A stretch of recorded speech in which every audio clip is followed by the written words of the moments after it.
Buenas noches, Pablo, ¿cómo vamos? Muy bien, Hugo Machiavelli, ¿cómo estás, Laura Di Marco? Pero muy bien, gran programón hiciste, Fernández ¿Parece Blanco. más grande o me parece a mí la Ay, pantalla? siempre nos viste como, para mí él hace, Fernández Blanco haces algo. Mirá cómo tira. No tomo chiquitolina, muchachos. Te ¿Vos rebancamos, haces Pablo. algún truco de 3D o algo así? Sí, ¿sabes que sí? Haces algo, sacás algo de Avatar, ¿viste la película de Avatar bueno. que está Sí, hecha en sí. 3D? Hubo un truco nominado al lumínico Oscar. durante el programa, además. Nosotros lo vimos. Sí, Hubo porque como se algo, viene- casi un milagro, ¿o no? Sí, porque Un viene milagro Juan de- 23. Sí, acá se puso todo rojo. Lo Bueno, vimos, estábamos ahí en producción mirando y dijimos, ¿qué pasó? Wow. queda tranquilo, Hugo, que yo sentadito en este lugar me pregunté lo mismo. ¿Qué pasó? Está muy bien. Me gustó mucho la nota de Luis Gasulla a Fantástico. Milani, ¿eh? Excelente, Notón, excelente. notón. Fantástico, uno de los temas del fin de semana. Bueno, Sí, nos sí. vamos a meter de cabeza, por supuesto vamos a hablar del tema Brasil, tenemos muchos analistas, pero nos vamos a meter de cabeza para mirar la segunda semana del juicio por el crimen a Fernando Báez Sosa bajo una óptica que todavía está latente, que es si es posible matar por placer, si existe, si es posible juzgar y condenar a estos 8 jóvenes. Ahora sin barbijo parecen más jóvenes, pero están acusados de un horrible crimen. No dejan de ser atacantes. Y son psicópatas, ¿no? Exacto. El tema de la psicopatía, de considerar a Fernando como una cosa, que eso es bien típico de la psicopatía. Obviamente vamos a tener al gurú del dinero, a Damián Dipache, que va a estar analizando si, como, bueno, viste que siempre se dice cuando Brasil estornuda, la Argentina se resfría, ¿no? Sí, claro. Cómo impacta en la economía argentina este violento ataque a las instituciones por parte de los bolsonaristas en Brasil y las repercusiones acá en nuestra grieta, porque esto también hizo Totalmente. estallar la grieta. Totalmente. Informaciones inquietantes con respecto a, hoy publica nuestro colega, nuestro compañero Hugo Alconada Mon, una excelente nota sobre las cloacas de la política y el hecho de que Diego Santilli estaría pasando momentos de mucha ansiedad porque puede ser el próximo Marcelo D'Alessandro, el Sí, lo próximo señalan como hackeado. eso. Es así. Sí. Así que tenemos un programa para zambullirte. No sé cómo van a hacer para meter todo eso en 2 horas, pero bueno, lo dejo en sus Lo manos. intentaremos. Un Zambullite abrazo. con nosotros, Dale. Fernández Blanco. Vamos a surfear la ola y comenzamos este programa porque lo que pasó es que es la 6ª jornada en el juicio por el crimen de Fernando Báez Sosa. Y burlando, dijo el abogado que representa a los padres a la querella en este caso, que cada patada contra Fernando fue un tiro. Escúchalo. Cada golpe fue un tiro. Pensá que hoy pudimos observar cuáles fueron las lesiones que le provocaron a Fernando. Tenemos un hígado que tiene un corte de 7 centímetros, o sea, el intestino grueso, o sea, golpes internos muy graves, todos los golpes. Bueno, ni hablar la pisada en su cuello, los golpes que recibió en su cuello, los golpes que recibió en su cabeza. Fueron disparos, Cada golpe fue un tiro. Sí, impresionante, Hugo. Es ¿eh? impresionante y creo que, bueno, y una de las imágenes del día creo que compartimos es la de los atacantes, la de los acusados, Exacto. los 8 acusados, sin barbijo. ¿Qué te dicen esos rostros? Mira, esos rostros me dicen que si yo los comparo con políticos que están en el ejercicio de su cargo, están bastante mejor que fotos, si vos comparás fotos de Alberto Fernández o de Mauricio Macri, Sí. antes o después, están mucho mejor estos atacantes que los políticos Te digo- en la silla del poder de la Argentina. Te digo No sé que si me dicen a mí, coincidís o no. me hablan Sí. de dos conceptos. De A ver. precocidad, los veo mucho más jóvenes que antes Sí. y los veo más asustados que antes. Pero la precocidad no los hace más inocentes. En todo caso, inserta el concepto del crimen en, digamos, te diría que la primera juventud. Pero pasa también en otros crímenes. Pasa con los sicarios, pasa con los pibes chorros. ¿Te acordás cuando se discutía en los 90 el tema de los pibes chorros y comienza en los 2000?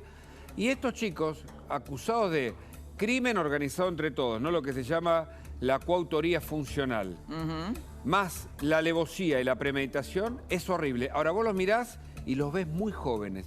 Y este dato de que estén sin barbijo, yo no sé si no es parte de una estrategia. Es una estrategia, bueno, hoy lo que circulaba fuertemente es que es parte de la estrategia de la defensa. ¿Por qué? Porque te acordás que hace un par de días en una de las audiencias se decía que ellos estaban riendo cuando apareció el testimonio de Pablo ¿Te Ventura, acordás? que es el acusado falsamente. Bueno, el hecho de que aparezcan sin los barbijos, como decís, se los ve más jóvenes, se les ve la cara y bueno, es una estrategia de la defensa para tal vez que sea algún atenuante en atacantes tan complicados. Vamos a ver ahora al médico forense que hizo, bueno, que vio el cuerpo de Fernando Báez Sosa y que dijo que nunca vio algo tan cruel y tan espantoso. Lo escuchamos. Por favor.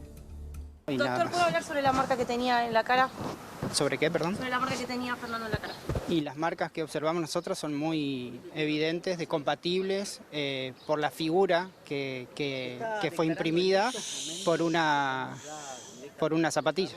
¿Se notaba mucha saña en los golpes, en los hematomas que tenía? El nivel de cráneo, sí. Sí, la verdad que sí. ¿Algo semejante? No, nunca.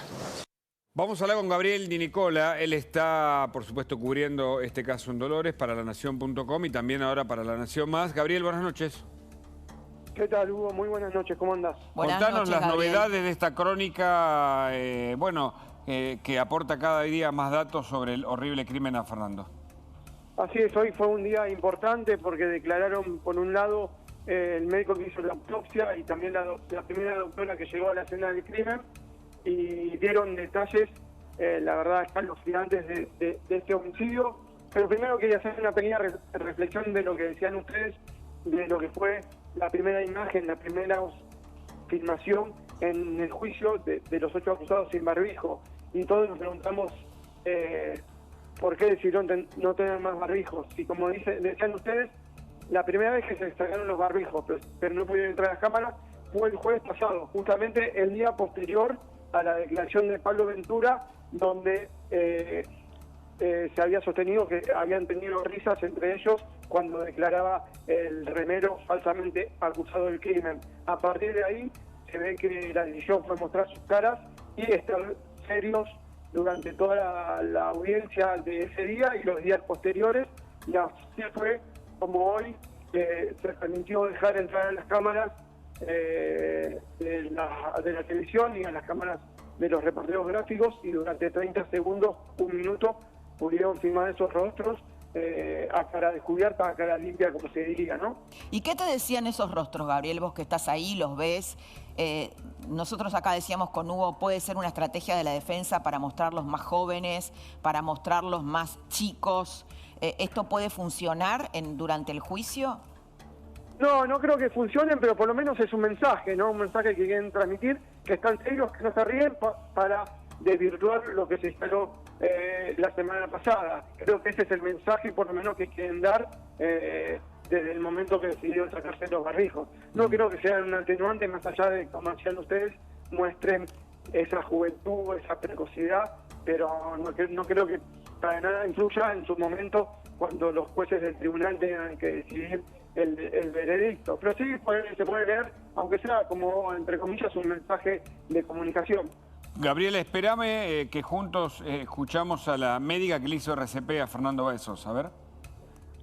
Respondió a lo que usted hizo RCP, como que nunca tuvo signos, tanto allí como en la ambulancia. Digo, Fernando ya estaba muerto cuando usted llegó. Sí, estaba fallecido, no tenía ningún signo vital. Bueno, tenía varios hematomas en el rostro y había uno que era atípico, era particular porque tenía una forma de zigzag, una impronta rara. ¿Dónde? En la zona de la mandíbula. Doctora, ¿el doctor Tomei cuestionó su declaración? No creo que haya sido un cuestionamiento. Lamentablemente falleció por un derrame cerebral masivo, producto de traumatismos, y no por un RCP que no fuera funcional en todo caso. ¿Nunca Fernando Báez Sosa respondió a los estímulos? No, nunca. ¿Clave el testimonio, Gabriel? ¿El de la médica? Estamos hablando de la doctora Carolina Giribaldi La Rosa, que fue la médica que llegó en la ambulancia después de que llamaran al número de emergencia 107, y fue tremendo cuando dijo que Fernando nunca tuvo posibilidades de sobrevida como consecuencia de los golpes que recibió en su cuerpo. Exactamente dijo eso, no tenía posibilidad de sobrevida. Este joven al que ella apenas llegó encontró sin pulsos, sin signos vitales. Gabriel, muchas gracias por haber compartido, además por estar ahí, que nos traes toda la cercanía de este momento. Gracias por haber estado esta noche en Más Noticias, aquí en La Nación Más. Buenas noches, Laura. Hugo. Buenas noches. Abrazo, Gabriel. Bueno. Hay un material que es importante. Que Sí, es la persona que fundó el club de rugby, exacto, donde jugaban los 8 atacantes, que hoy dijo, le hizo una entrevista el diario La Nación y dijo que había sido un accidente lo que pasó con Fernando Báez Sosa, y que él además conocía a sus familias. Incluso llegó a decir que Máximo Thompson, uno de los implicados, uno de los más complicados en el expediente, se fue a vivir a su casa cuando los padres de Máximo Thompson se separaron. Lo dijo de esta manera. A ver. Me da mucha lástima todo lo que pasó, principalmente por la familia de Fernando, respeto por ellos, y mucha tristeza de todo lo que la gente está hablando, de que la mayoría de lo que habla es mentira. Por ejemplo, que son hijos del poder, son familias muy, muy humildes, y lástima que se hizo tan mediático esto. Lamentablemente peleas hubo, hay y va a seguir habiendo. Fue totalmente un accidente. Esa es una de las barbaridades que dice, que es un grupo que salió a matar, que fue organizado, etcétera, etcétera. Eso es una payasada total. No comparto, y por el respeto que tengo que tener ante la víctima, que es Fernando, una locura. Nadie puede compartir eso. Bueno, una visión absolutamente opuesta a lo que hoy se está jugando en el juicio justamente por el crimen de Fernando Báez Sosa. Hablamos con Hugo Marietán, es médico psiquiatra, y la primera pregunta, Marietán, es esto. ¿Qué ve usted del perfil de los 8 acusados?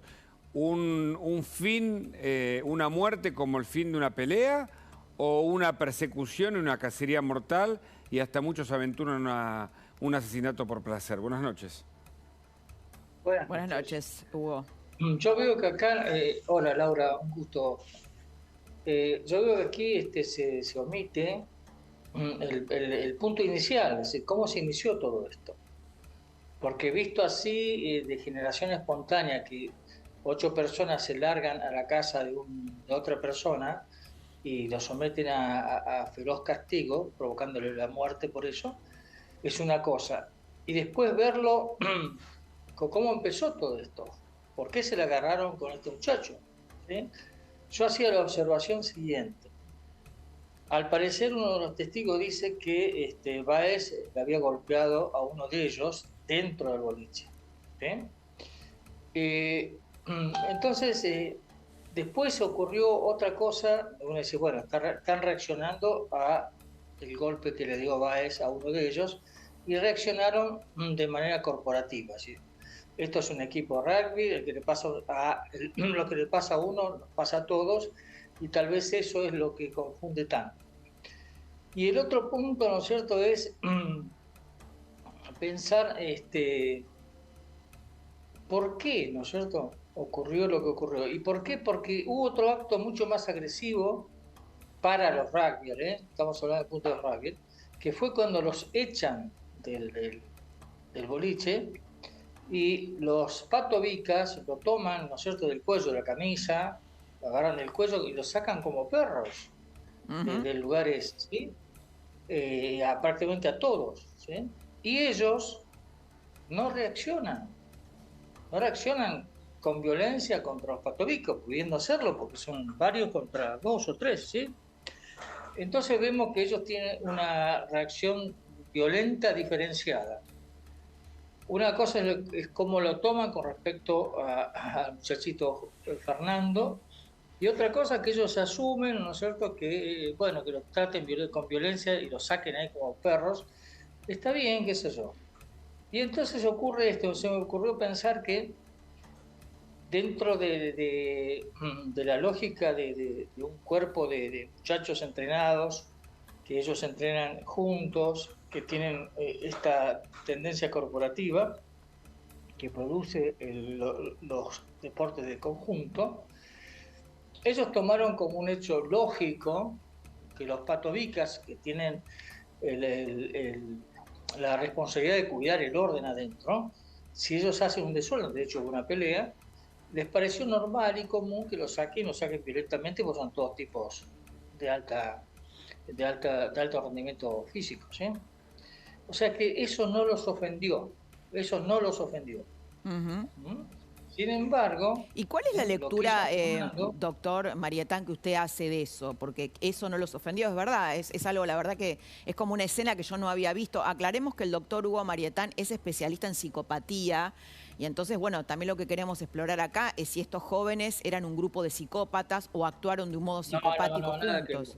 ¿No? Por favor, Laura, bueno, el tema es entonces, ¿por qué se ofenden con este muchacho Fernando Báez Sosa, ¿no es cierto? Y generan esta acción tan agresiva, ¿no? Y no con nosotros. Por eso se hace una diferenciación.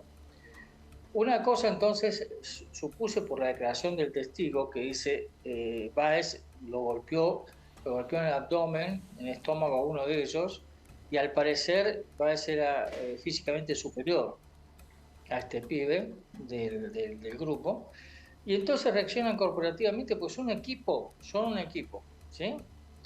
Y por supuesto que se extralimitaron, Sí, fue una sí. brutalidad lo que hicieron, que mataron a este muchacho salvajemente. Sí.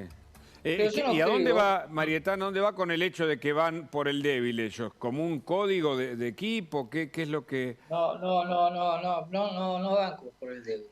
De hecho, Báez demostró que lo superó a uno. Yo aquí pienso que tienen que tener en cuenta ustedes el sentido de corporación, de equipo. Nos tocan a uno, nos tocan a todos. La Creo que coautoría eso funcional que se está planteando como hipótesis del hecho criminal en el juicio. lo que sea. Pero creo que eso es lo que hay que entender. Y por eso también, eso explica el hecho de corporeidad, de ser un cuerpo, de estar todos unidos, el código de silencio. ¿No? Eso es muy de los militares. De hecho, estos grupos deportistas tienen la metodología militar, ¿no? Pero, De doctor, hecho, cuando- discúlpeme que lo Un segundito, interrumpa. Laurita, un segundito y termino. Sí. Ellos tienen un método militar, por eso es que ellos chocan y hacen batallas simbólicas. Cada partido es una batalla simbólica, lo vimos mundial eso, ¿no? Y entonces tienen esa mentalidad, por eso el código silencio, ¿no? Sí, Laurita. No, a ver, usted recién hablaba de una lógica corporativa, pero hay otra lógica que no se entiende, por eso yo le preguntaba por la psicopatía, que es ver a una persona como Fernando, una víctima, tirado en el piso, pegándole patadas durante 50 segundos, patadas en la cabeza, cuando esa persona estaba en un momento de rodillas y les pedía por favor que no les pegara más, y sin embargo se ensañaron con él, el ensañamiento y el quitarle la categoría de persona, de tener en cuenta que ellos pueden matar a un ser humano. Esa instancia no estuvo en esta patota para mí. ¿Cómo analiza esa Y escena? después van a comer, ¿no? Como lo Después vemos. se fueron a comer. Lo que Uno pasa de es ellos, que, voy a decir algo muy Laurita, horrible. vos lo estás viendo, Sí. vos lo estás viendo como muchachos comunes, ¿no es cierto? Yo te estoy diciendo que acá hay un equipo. Sí, pero hay un Están equipo integrados. perverso. No, no, Laura. Esto es un equipo. Trabajan juntos, juegan juntos, tienen el tercer tiempo juntos, se divierten juntos. Es un equipo. Tocaron a uno. ¿Y la moral no juega ahí, doctor, entonces? Porque usted, al estar equiparado... La moral es muy alta, pero entre ellos. El tema es que, por eso estaba tratando de hacerme entender, es que una cosa es que ellos no reaccionan a la... Pero no a la diferencian, violencia. claro, no diferencian el bien y el mal. Entonces usted dice que están... ¿Cómo funciona ese equipo con una moral alta interna? No, por favor, no digas eso. Eso ya es entrar en una psicosis. ¿Cómo no va a diferenciar el bien y el mal? Eso es una psicosis. No. Pero insisto, acá no lo hicieron en la práctica. Al matar. A No ver, mata a cualquiera. estamos hablando de una pandilla que Claro. después se fue a comer y que festejó la muerte de un ser humano. Digo, Eso no es capaz, o sea, cualquier ser humano no es capaz de matar. Usted lo sabe mejor que nosotros, es especialista, ¿no? Mata al que puede, ¿no? No al que quiere.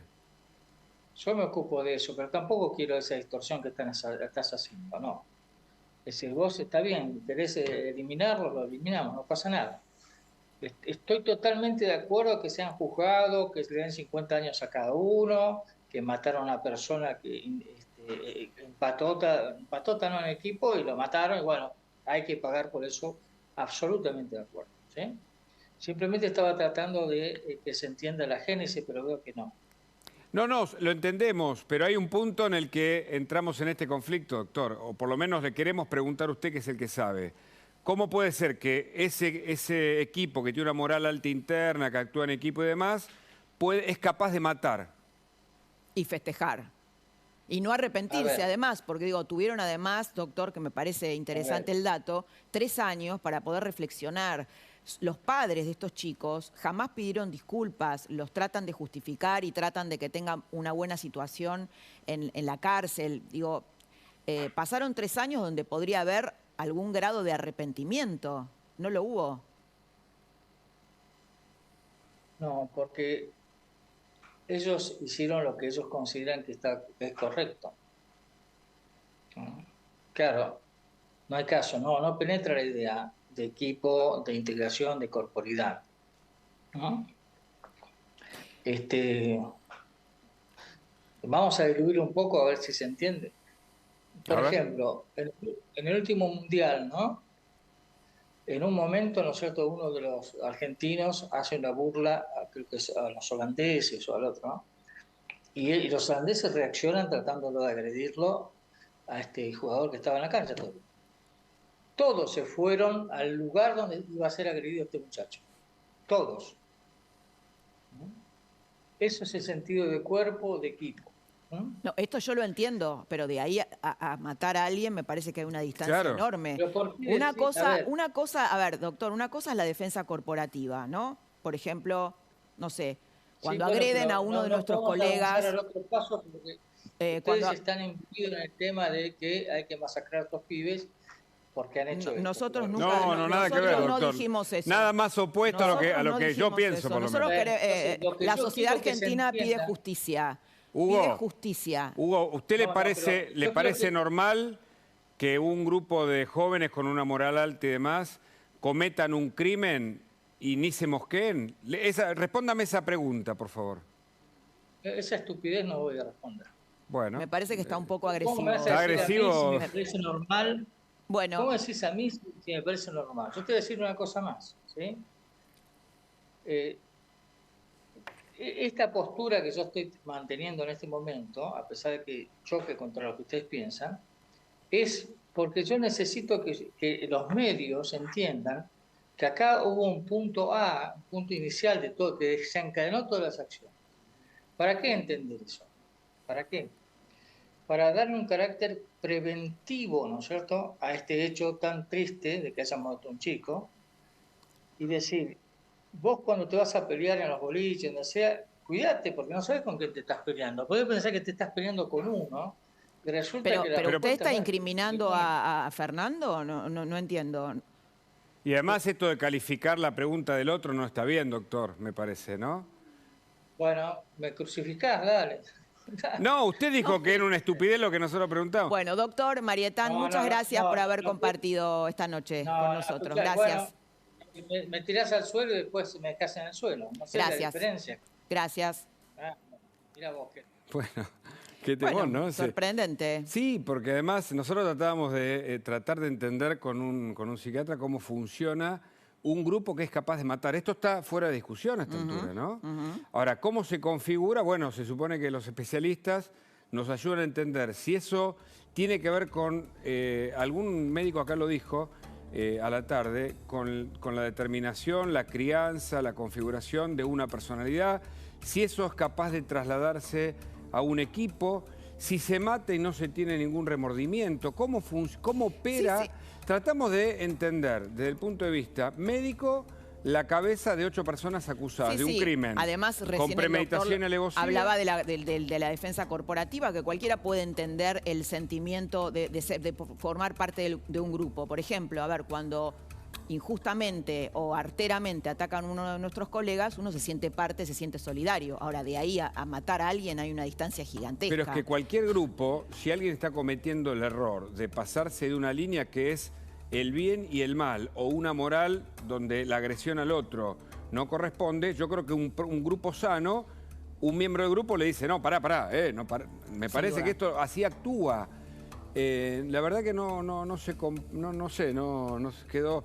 Pero de todas maneras, es un tema interesante que ha generado claramente, además, la inquietud de muchos especialistas que tratan de explicar el fenómeno, que es nuevo y que por suerte va a tener un tribunal que va a tratar de hacer justicia en la búsqueda de la verdad. Pero Damián Dipache nos trae mucha información económica en esta noche. ¿Cómo impacta lo de Brasil entre nosotros, Damián?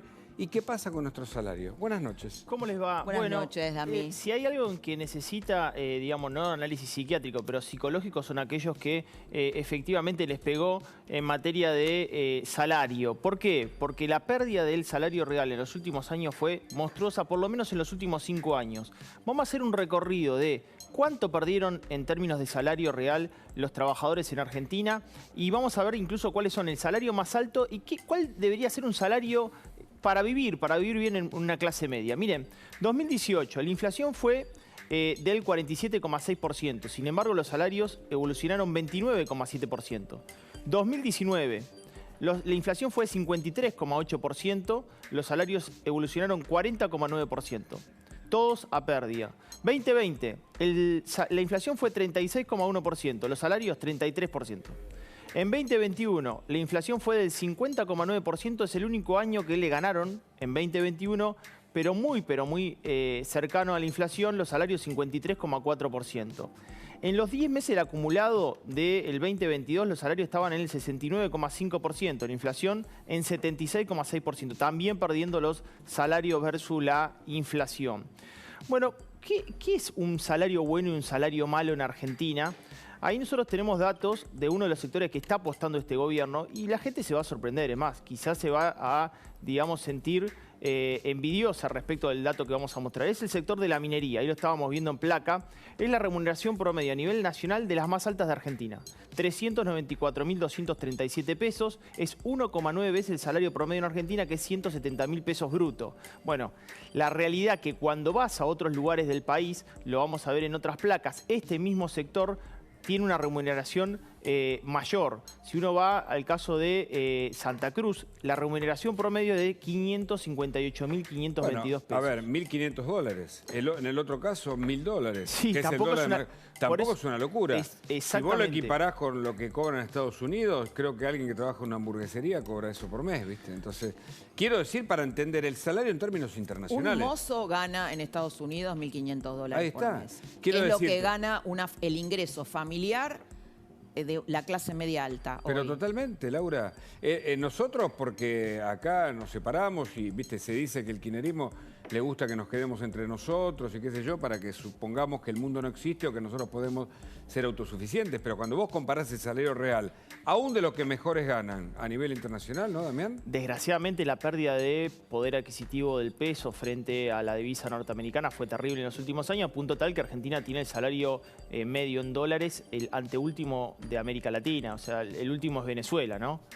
Bueno, hay una consultora, justamente por este motivo, bueno, acá tenés la cantidad de puestos de trabajo que generó la minería, 36.673 puestos de trabajo, creció muchísimo el sector, creció también el empleo femenino en el sector de la minería, 27,9% de variación interanual. Eso desafiando al mito, ¿viste? ¿Te acordás que hace varios años atrás las mujeres no podían bajar a las minas porque traían mala suerte? Sí, ¿sabés por qué toqué el caso de la minería? Interesantísimo. Porque justamente uno dice, bueno, para que Argentina pueda producir y generar empleo, obviamente tiene que generar inversión. Para que ustedes se den una idea, Chile el año pasado exportó por 36.000 millones de dólares. Argentina, ¿saben por cuánto exportó de minería? 3.000 millones de dólares.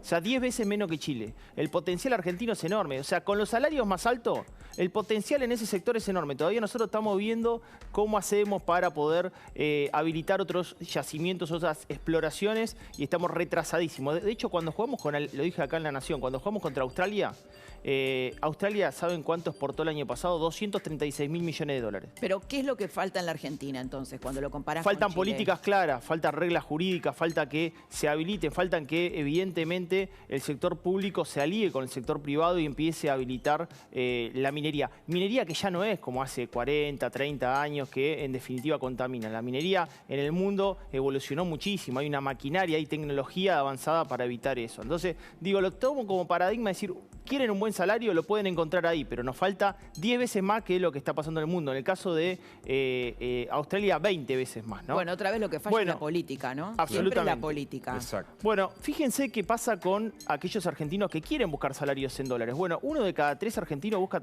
trabajo en el exterior. Y trabajar desde acá, por lo menos prestadores de servicios, porque quieren buscar mejorar. No lo están encontrando en su país, entonces tratan de vender sus servicios al exterior. Y pasa cada vez más. Cada vez más. Sobre todo en software, informática, genética, biotecnología. Trabajos que son transables, que son servicios que se pueden cobrar en el exterior. Diseño. Y psicólogos, Damián. Hay muchos psicólogos que atienden en el exterior y que cobran $100 la hora. Idiomas. Bueno, traslademos $100 la hora a lo que puede cobrar un psicólogo acá en la Argentina, ¿no? Absolutamente. Bueno, ¿cuánto es, Laura, Hugo, un salario que sería bueno para ustedes, para hacer clase media? ¿Qué pregunta? ¿Acá o allá? Acá. En pesos. ¿En pesos? Sí. ¿Cuánto te parece que una clase media necesita un salario? ¿En la clase, la familia o una persona? Una persona. La dejo primero. Cric. La dejo primero. Lo vamos a ver en la próxima placa. ¿300.000? ¿300.000? Sí, vas a ver la próxima placa. Muy bien. Acá tenés. No la spoileé. Mirá, el ingreso promedio en Argentina, primer trimestre de 2022, ingreso no es salario, es 42.394 pesos. Ingreso. Porque vos tenés 40% de gente en la pobreza, tiene ingresos, no tiene salarios, son informales. Claro. Bueno, ¿cuál sería la aspiracional? Esto es un informe de una consultora de Auren. ¿Cuál sería la aspiracional de los argentinos? Tener entre 300.000 y 500.000 pesos mensuales brutos. Ese sería el aspiracional. ¿Cuál es el promedio? 170.000. De los cuales en Argentina tenés 6 millones de asalariados en el sector privado. Después vamos a ver y vamos a ampliar qué pasó con el empleo en Argentina. Pero estos eran datos muy interesantes para compartir desde dónde partimos. Tenemos que producir más, generar distribución de la riqueza genuina para tener mejores empleos y salarios. Sí. Nos vamos a Brasil. Exacto, porque el intento de golpe fallido generó una crisis que permanece latente hasta hoy. Hace instantes nada más, el presidente Lula da Silva terminó la reunión con los gobernadores y se presentó ante la justicia. Pero claro, lo que pasó en Brasil, el intento de golpe de Estado ayer en Brasilia, que fue, abolido por las fuerzas de seguridad que finalmente le respondieron al presidente, tuvo repercusiones entre nosotros. Y algunas... Avivó la grieta, ¿no? Avivó la grieta. Diría Hugo, y cada uno lo interpretó de su manera, ¿no? A su manera. Sí. Porque, claro, primero que Lula no tiene el mismo apoyo que al principio. Forma parte de una coalición. El bolsonarismo. Un país muy fracturado, Brasil, muy dividido. De hecho, Lula ganó por muy poco, que obviamente no deslegitima en absoluto su triunfo, pero sí militantes bolsonaristas, intentaron, de hecho lo hicieron, tomaron el Palacio Presidencial, tomaron el Congreso, la Corte Suprema de Justicia. Sí, acá ahondó la grieta porque recordemos que hoy sectores de la oposición, como Gabriela Cerruti, como Cafiero, denunciaron a Mauricio Macri como parte de la derecha antidemocrática. Exactamente, y por eso vamos a ver algunas repercusiones de lo que pasó en Brasil, o está pasando ahora, entre nosotros. Entre ellos, el presidente Alberto Fernández tuiteó esto, mirá. Lamentamos profundamente lo que hemos visto y que confío que el sistema judicial de Brasil encuentre a los responsables, como dijo el presidente Lula, a quienes han financiado todas estas acciones, y los castigue con el rigor que la ley brasilera establece. Hemos visto con asombro lo que el trumpismo fue capaz de hacer en Estados Unidos, y en aquel entonces también hice pública mi solidaridad al presidente Biden, y del mismo modo hoy reacciono viendo la barbaridad que se ha cometido en Brasilia, y la verdad es que los responsables de haber permitido semejante a la democracia espero que sean sancionados. Hay que aclarar algo muy positivo, Hugo, que es que tanto Juntos por el Cambio, si bien se están peleando por el tema de Brasilia, tanto los dirigentes de Juntos por el Cambio, incluso Milei y obviamente el oficialismo, salieron a repudiar fuertemente a través de Twitter el ataque a las instituciones de Brasil. Esto es importante de recalcar. Todos los líderes del mundo, inclusive nuestros dirigentes, lo hicieron. Y esto habla de una democracia fortalecida por sus dirigentes. Así es. Vamos a ver un tuiteo, Cristina Kirchner, y dijo esto, mira. Repudio sin peros y memoria sobre el intento de golpe de Estado en Brasil. Imperdible análisis de la inoculación del odio, el rol de los medios y su consecuencia inevitable, la violencia política. Bueno, no sé qué rol de medios, todos los medios están condenando el ataque en Brasil y están defendiendo las instituciones. De hecho, el expresidente Mauricio Macri dijo, me solidarizo en este momento con Lula. Por supuesto. Hizo un hilo de tweets así. Ese tuit se refiere a un comunicado que hizo hoy el PJ bonaerense, en donde se aluda a Macri. Se señala cierta conectividad entre lo que pasó en Brasil con lo que pasó en Bolivia y dice que Macri estuvo presente en lo que se consideró, está en duda todavía, un intento de golpe de Estado allí frente a Evo Morales. Bueno, tenemos aquí en el piso la visita del intendente de Lanús, el señor Néstor Grindetti. Y bueno, una primera, ¿cómo estás, Néstor? Bienvenido, buenas noches. Una primera mirada sobre esto y sobre estas acusaciones entre oficialismo y Juntos por el Cambio sobre tema Brasil y el meter al expresidente Macri diciendo que forma parte de la derecha antidemocrática. Bueno, es ya nos tienen acostumbrados con el hipero-Macri, ¿no? Porque Macri hubiese tenido la culpa si no hubiésemos salido campeones del mundo también. Porque llegaron a decir eso. Así que yo, la verdad, ni lo considero. Esto es repudiable, esto es la barbarie, esto que vimos ahí es la barbarie, es la antidemocracia, la antirrepública y ninguno puede estar de acuerdo. Esto ni de izquierda ni de derecha no se puede estar de acuerdo con un intento de golpe de Estado como el que se intentó dar en Brasil. Ahora, Lula desconfía de algunos sectores, incluso el ministro de Defensa, porque no advirtió el peligro que entramaba la cantidad de micro y de gente que se acercó a Brasilia. Le pidió que dé un paso al costado al gobernador, lo hizo a través de la justicia. Y muchos dicen que las democracias en la región están en riesgo, lo que está pasando en Perú, hay más muertos en Perú, lo que pasa en Bolivia, las detenciones a partir de lo que pasó con Evo, lo que pasa en Colombia, lo que pasa en Chile. No hay duda, en mi opinión, de que realmente hay un deterioro de la dirigencia, de ese tipo de dirigencia en contra de la democracia, ¿no? La verdad que se están como fortaleciendo determinados dirigentes que, como este puede ser el caso, sacan la gente a la calle.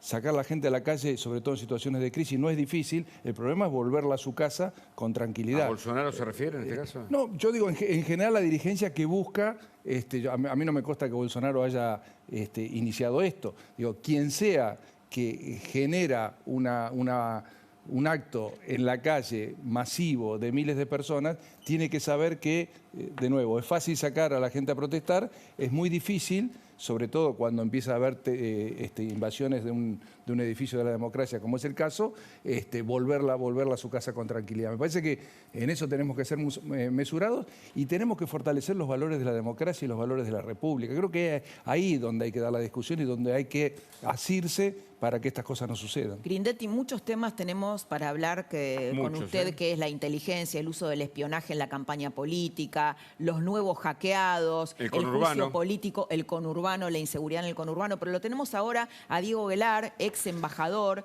para hablar del tema de Brasil, y lo tenemos conectado. Diego Guelar, bienvenido, buenas noches. ¿Qué tal? ¿Cómo le va? Buenas noches, buen año. Hola, Néstor, somos grandes amigos. Bueno, queremos preguntarle por lo que pasa ahora. El presidente Lula se reunió con los gobernadores, van a la justicia, hay 1.200 detenidos, condenas de hasta 15 años. ¿Lula sale fortalecido después de este intento de golpe del Estado o deberá estar con mucha cautela en su tercer mandato?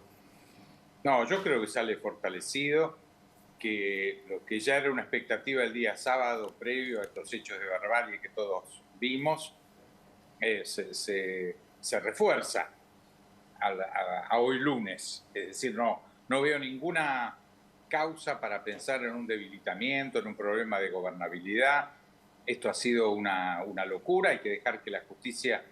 Yo viví en Brasil como embajador, sé que la justicia brasilera es independiente, va a hacer toda la investigación porque obviamente lo que esto no llegó a ser un golpe de Estado, pero no es una improvisación. Miles de personas, alguien pagó el alimento, el acampe, los micros, o sea, todo eso tiene que ser investigado y vamos a tener un dictamen muy claro por parte de la justicia, eventualmente si tuvo o no implicación directa el expresidente Bolsonaro. Bueno, de hecho Aguilar estaba un sobrino de Bolsonaro en las protestas.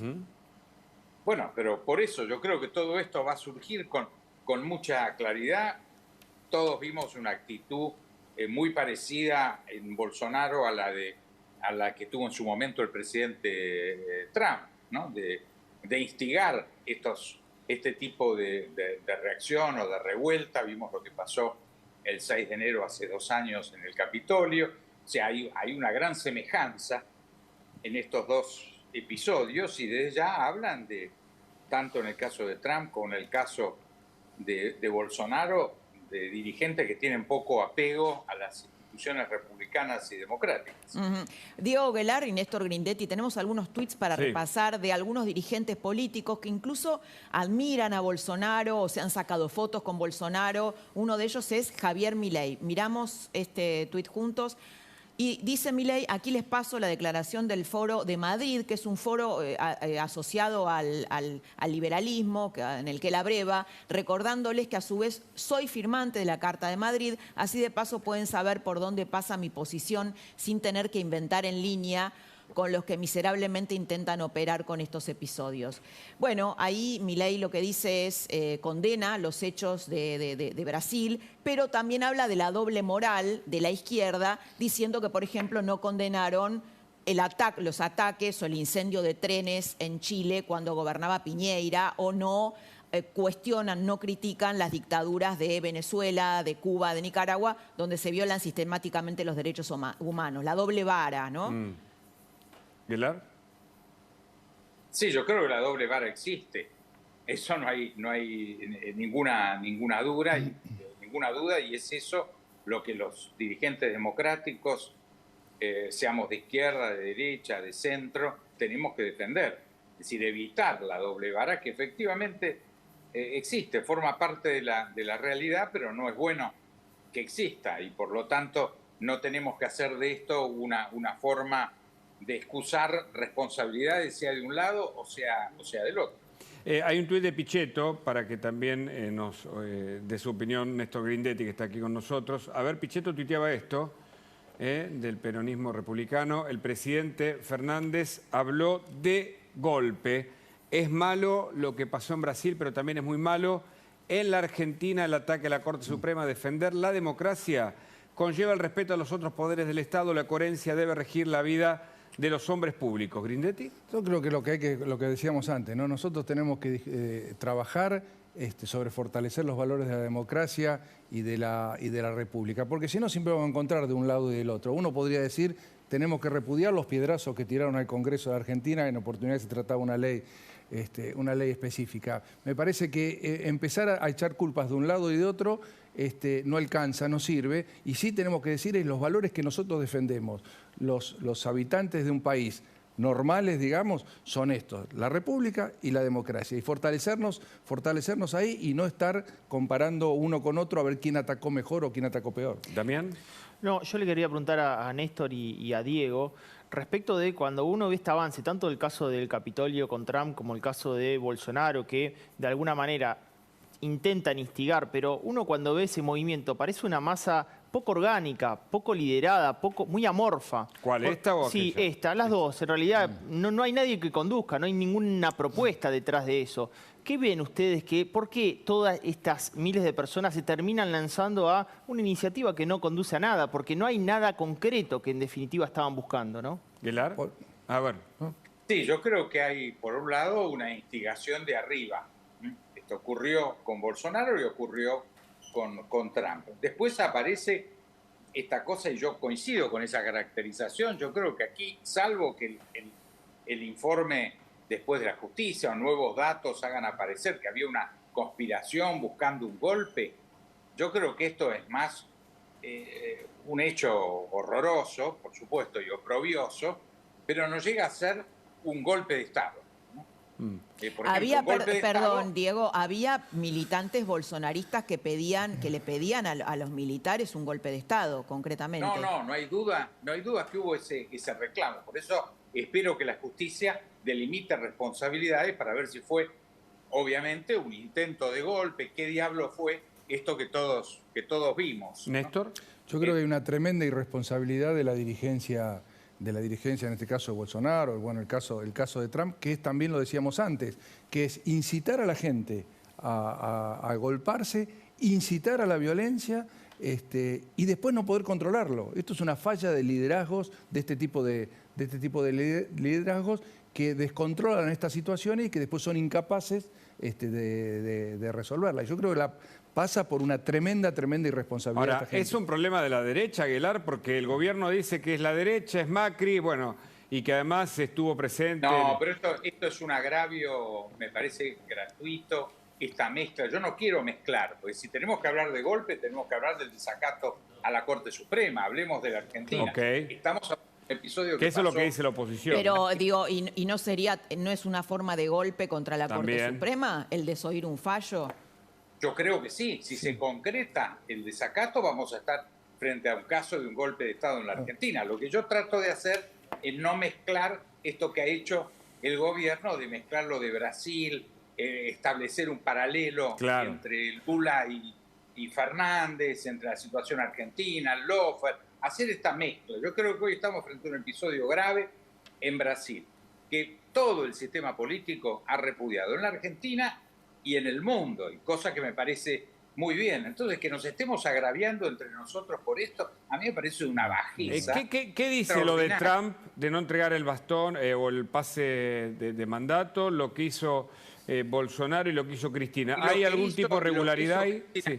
Y lo que hizo Cristina Kirchner. Por eso. Además, pero no hay ninguna duda que es repudiable, lo haga quien lo haga. En eso sí tenemos que tener en claro lo de la doble vara. Quien hace estos gestos antidemocráticos está faltando a las reglas fundamentales de la convivencia republicana y democrática.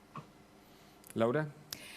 No, bueno, con Aguilar, si esto también está dentro del juicio político que está motorizando el kirchnerismo contra la Corte Suprema, si lo encuadrarías dentro de un ataque a las instituciones. Me refiero a las similitudes... Bueno, lo es. Yo creo que una reflexión que tendría que hacer en este momento el gobierno argentino frente a este drama que estamos viendo, y como gesto retirar ese pedido de juicio político, que sería un gesto extraordinario, que toda la ciudadanía festejaría. Creo que tenemos que cuidar nuestras instituciones. Yo insisto, si quieren después hablamos de la situación argentina en otro programa. Hoy lo que estamos viendo es lo que pasó en Brasil, el apoyo unánime del sistema político argentino, creo que eso hay que celebrarlo, que aparezcan comunicados el canciller, este chico Máximo, Kirchner, desde el Partido Justicialista de la provincia de Buenos Aires, Cafiero. A mí me parece que esto no tiene razón de ser, no hay ningún elemento que indique que se puede vincular a Juntos para el Cambio, a PRO, a Macri. Incluso Gabriela Cerruti, la vocera de Alberto Fernández, sugirió que hay financiación de la ultraderecha o la derecha de Juntos por el Cambio hacia grupos de extrema derecha en Brasil. Bueno, ya en este campo yo creo que realmente no podemos ni discutirlo. Me parece que es tan bajo, tan horrible que se plantee esto en este momento y buscar esta mezcla, esto de revolcarse todos en el fango. No me parece que sea justo, además. No me parece, como militante de Juntos para el Cambio, me revela recibir este tipo de agravios. Ahora, Grindetti, también en la política, en esta campaña electoral que ya comenzó en estos 9 días del año, veremos cómo sigue, también habla el oficialismo del financiamiento de quienes supuestamente atentaron contra Cristina, que no está aprobado, que son los de Revolución Federal, por un sector que usted, del que forma parte, ¿no? De Juntos por el Cambio. Es lo que el kirchnerismo no tiene acostumbrado, ¿no? Arma relatos que a veces a mí me da la duda si realmente se lo creen o si están especulando. Pero es el relato del relato del relato y llegan a bajezas como esto de la vocera. La vocera no hace más que mentir. Miente continuamente, lo hace quedar mal al presidente y viene a decir la barrabasada esta de que un dirigente de la altura de Mauricio Macri puede estar financiando un problema político en Brasil. Realmente es una locura. Bueno, decíamos antes, ¿no? También decían que Argentina estaba perdiendo o perdió el primer partido porque era culpa de Macri. Ya es increíble los niveles de mentira que tiene el relato kirchnerista. Diego Aguilar. Bueno, Diego, muchas gracias por haber... Diego Aguilar, ex embajador en Brasil, además un experto en política internacional. Muchas gracias por haber estado esta noche con nosotros. Y vamos a hablar en minutitos con Néstor Grindetti sobre un montón de temas: inteligencia, espionaje ilegal, espionaje paralelo, el tema del conurbano y algo que te voy a dejar, Néstor, picando, que es, lo comentábamos más temprano, esta versión de la política de que el nuevo hackeado sería Diego Santilli, que le habrían tomado el teléfono a Santilli y que podría ser un nuevo D'Alessandro. ¿Qué hay de cierto en esto? Vamos y volvemos. En instantes, dale, quédate. Más noticias a la noche. Néstor Grindetti con nosotros y comenzamos por el espionaje ilegal y los carpetazos ya comenzaron en este Había año quedado 2023. con Néstor una pregunta pendiente, que es en base a una columna que escribió hoy nuestro colega Hugo Alconada, donde dice el próximo hackeado es Diego Santilli, que estaría pasando minutos de ansiedad porque le tomaron el teléfono en octubre durante 4 horas. No, yo creo que la política se está embarrando, se está revolcando en el barro de una forma que realmente es mala para la política, es mala para la gente, es malo para el país, es malo para la democracia. A mí me parece que hablar de situaciones que son ilegales para criticar realmente me parece una barbaridad. Yo creo en la gente que integra el PRO, así que voy a mantenerme en eso, creer en ello, y no voy a hacer caso a este tipo de informaciones, entre comillas, que surgen y que no tienen ningún tipo de fundamento. Pero lo que es malo que en la política esté dando una discusión en ese No es nuevo, ¿no? Enrique Olivera en su momento, Francisco Narváez en otro. Por eso digo. Pero ahora parece que los carpetazos se han multiplicado porque la tecnología es mayor, la comunicación se ha multiplicado y me parece que tienen más herramientas para jugar ahí. Sí, y además es mucho más difícil contradecir, porque ¿de dónde salió esa información?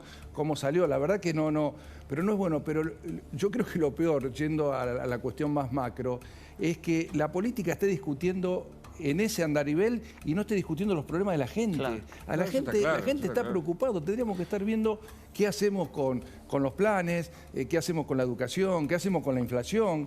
Y estamos yendo a discutir temas de cuestiones que surgen de la nada, y que nos llevan a un toma y daca. Bueno, lo que pasa es que no es de la nada, sino que la política está utilizando, haciendo espionaje ilegal para acusar a opositores. Quiero hacer un paréntesis acá para darle pie a Damián Dipache, que hablabas del hackeo, de la vulnerabilidad que todos tenemos, no solo en la parte política, sino también a través de las estafas, ¿no? Sí, claro, porque la realidad que 2022 fue el año donde mayor vulnerabilidad en los sistemas de comunicación, sobre todo en los smartphones, celulares, etcétera, hubo en el mundo.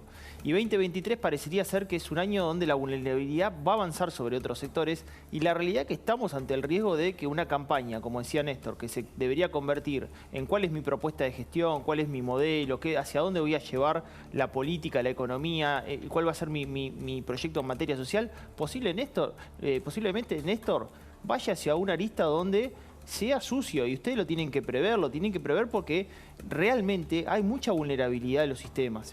No, desde ya, yo digo, embarrar la cancha de esta forma es parte de la historia de la política, digamos, siempre hubo Ahora hay una suerte de indefensión frente a información que surge de vaya a saber dónde, vaya a saber con qué artilugios, y que nos pone indefensos frente a eso, porque no podemos ejercer ni siquiera la defensa. Pero hace 10 días que estamos con la agenda de D'Alessandro, en lugar de tratar los temas que les interesa a la gente. Y bueno, eso termina preocupando, porque el que te está viendo es decir, che, ¿qué me preocupo? ¿Por el tema de D'Alessandro? ¿Me preocupo por qué me está pasando mañana si voy al supermercado? Fíjate que tapamos con eso, se tapó que los índices de delincuencia en la ciudad venían mejorando, los índices de seguridad. ¿Lo perjudicó a Larreta lo que sucedió con D'Alessandro? Yo creo que esto es una cuestión de tiempo. Creo que no lo va a perjudicar porque hay otras cosas que, de nuevo, que la gente, que es la que en definitiva tiene que estar juzgando todas estas cosas, valoriza de la gestión de la ciudad. Entonces me parece que esto no va a permear. Creo Ahora, para ir al punto y cerrar tal vez lo de Alessandro, como ministro de Seguridad, una muy buena gestión en términos de resultados. Absolutamente. La admisión de viajar al Lago Escondido también es un elemento allí, si efectivamente lo hizo, que pone de nuevo en tela de juicio el deber ser de la dirigencia política. Digo, o sea, digo, ¿no? En un nivel... Bueno, porque primero le dijo a Larreta que no había ido al Agua Escondido. Después si obtienen información de manera ilegal, ¿no? Eso es otro... Bueno, digo, eso es un hecho concreto que de Alessandro explicó o tratará de explicar. Lo que yo digo es lo otro, lo de escuchas, lo de supuestas situaciones. Juego sucio. De nuevo, que no hay ninguna posibilidad de defenderse, porque como no sabemos de dónde sale, de qué forma sale, no hay forma de sustentarlo, no tiene fuerza legal, jurídica para demostrarlo, nos lleva a un terreno tremendamente barroso, que lo único que logra es que, si entramos en ese juego, es que uno nos tiremos barro al otro. Porque lo máximo que podría haber pasado con Lago Escondido es, si es que hubo algún tipo de relación allí, una dádiva, digamos, para entender también que un delito es un delito y otra presunción es otra situación muy distinta. De nuevo, ¿no? hay un hecho concreto que las personas que estuvieron involucradas lo tratarán de explicar. Eso es una cosa. Lo otro que me parece que es muy peligroso, porque es estar trabajando sobre supuestos hechos, supuestas denuncias que no tienen ningún sustento legal, ningún sustento palpable, fáctico, para mostrar. Además también se pueden alterar los chats, ¿no? También se pueden alterar los chats. Estuvo Grindetti, César Milán, pasamos un corte hace unas horas de César Milán y una entrevista que le hizo nuestro colega Luis Gasulla, donde decía, y me gustaría preguntárselo, que estas filtraciones de chats de Marcelo de Alessandro podrían ser parte de una interna entre Larreta y Patricia Bullrich. Pero de nuevo el kirchnerismo en su esencia. Podría ser que alguien le podría haber dicho, alguno que otro podría hacer. Conclusión, la culpa de Macri. Siempre terminamos lo mismo. Entonces le digo, lo que tenemos que tratar de hacer los argentinos, yo humildemente lo digo desde mí, pero es a estas cosas, obviamente escucharlas, ver, mensurar, pero prestemos la atención, por Dios, y sobre todo desde la política, a los problemas que hoy aquejan a la gente. Si no, nos vamos a estar desfocalizando y va a permear la antipolítica, porque la gente está enojada por esta situación. Ahora, el conurbano, muchos hablan de la conurbanización de la Argentina, porque el conurbano cada vez está peor. Yo no sé cómo está Lanús equiparado con otro distrito, pero claramente el conurbano quedó envuelto y además es un territorio netamente peronista. Es muy difícil cambiar la territorialidad peronista o no, o ustedes creen que pueden cambiarlo. A ver, nosotros en Lanús, que es un distrito eminentemente peronista, ganamos, gobernamos ya 7 años y además parte del peronismo, digamos, del peronismo original, peronismo folclórico, como le digo yo, el peronismo histórico, forma parte de nuestro gobierno. Así que yo creo que sí, que sí es posible. Ahora, el conurbano tiene un montón de problemas y entre ellos la inseguridad es hoy el más grave, y si está mejor o peor, siempre las cosas son relativas, ¿no? Hoy estamos peor que hace 5 años, estamos peor. ¿Por qué? Porque hay una serie de decisiones, de soltar presos, hasta una justicia que es muy, muy perniciosa, hasta un análisis del mapa del delito que antes lo hacíamos entre el ministro de Seguridad de la provincia, la ministra de Seguridad Nacional y nosotros, y funcionaba fantástico y bajó el delito, y hoy no hay coordinación posible entre gobierno nacional, gobierno provincial y municipios, porque no tenemos todos los efectivos que tendríamos que tener. Nosotros ya... Yo diría que un poquito cansados de poner cosas, de poner recursos, de poner cámaras, de poner móviles, de poner un montón de cosas, lo que hicimos fue una propuesta superadora. Presentamos un proyecto de ley a través de nuestro diputado Adrián Urrelli en la provincia para que la policía local dependa del intendente. Creemos que es una decisión que habría que tomar, que nos permitiría trabajar mucho mejor. Acá vino sobre Valenzuela el viernes, estuvo Valenzuela, y manifestó que cuando él le presenta las problemáticas de seguridad dentro de su territorio, no tiene el feedback respecto de la gobernación de la provincia de Buenos Aires. ¿A ustedes le pasan lo mismo? No tiene... Feedback, o sea, la policía no la puede utilizar en relación a las necesidades del territorio que él... Bueno, claro, justamente porque, a ver, yo en realidad tengo en mi cabeza, venimos trabajando con el equipo, un proyecto mucho más abarcativo que tiene que ver con la autonomía municipal. Creemos que hay cuestiones que tienen que ejecutarse de los municipios. La provincia es muy diversa, es muy vasta, es muy diferente. No es lo mismo Carmen de Patagones que Lanús, por lo tanto la inseguridad hay que tratarla de una forma en un distrito y de otro. Y qué mejor que los intendentes que estamos sobre el terreno y que queremos asumir una responsabilidad, porque al contrario, estoy agarrando... Miren, yo soy candidato, o pretendo ser precandidato a gobernador, y muchos me dicen, pero con esta teoría de la descentralización, vos estás haciendo que el gobernador pierda poder. No es así, porque las políticas... Bueno, eso siempre se pensó desde el kirchnerismo, ¿no? Pero claro, pero esto es para mí es digamos, no pensar, no tener la cabeza abierta a propuestas de cambio, porque las políticas de educación, de salud, de seguridad, las fija la provincia. Después las ejecutan los municipios. No, eso está claro. Ahora, ¿hay un proyecto que ustedes tienen de que las escuelas dependan de las intendencias? Sí, es parte de esto. Y hoy daba un ejemplo yo. ¿Y cómo sería ese proyecto? Por eso, hay un fondo educativo, que son unos cuantos millones de pesos, que fluyen desde el gobierno nacional a los municipios. Esto es desde hace muchos años así. Nosotros resolvimos, arreglamos, ampliamos, y algunas hicimos nuevas, 150 escuelas en estos 7 años sobre 200 establecimientos, utilizando ese fondo. ¿Por qué? Porque estamos ahí, porque sabemos cuáles son las necesidades, hablamos con las directoras. La provincia, en Lanús se incendió una escuela hace 6 años. La provincia dijo, esto como es una inversión muy grande, lo hacemos nosotros.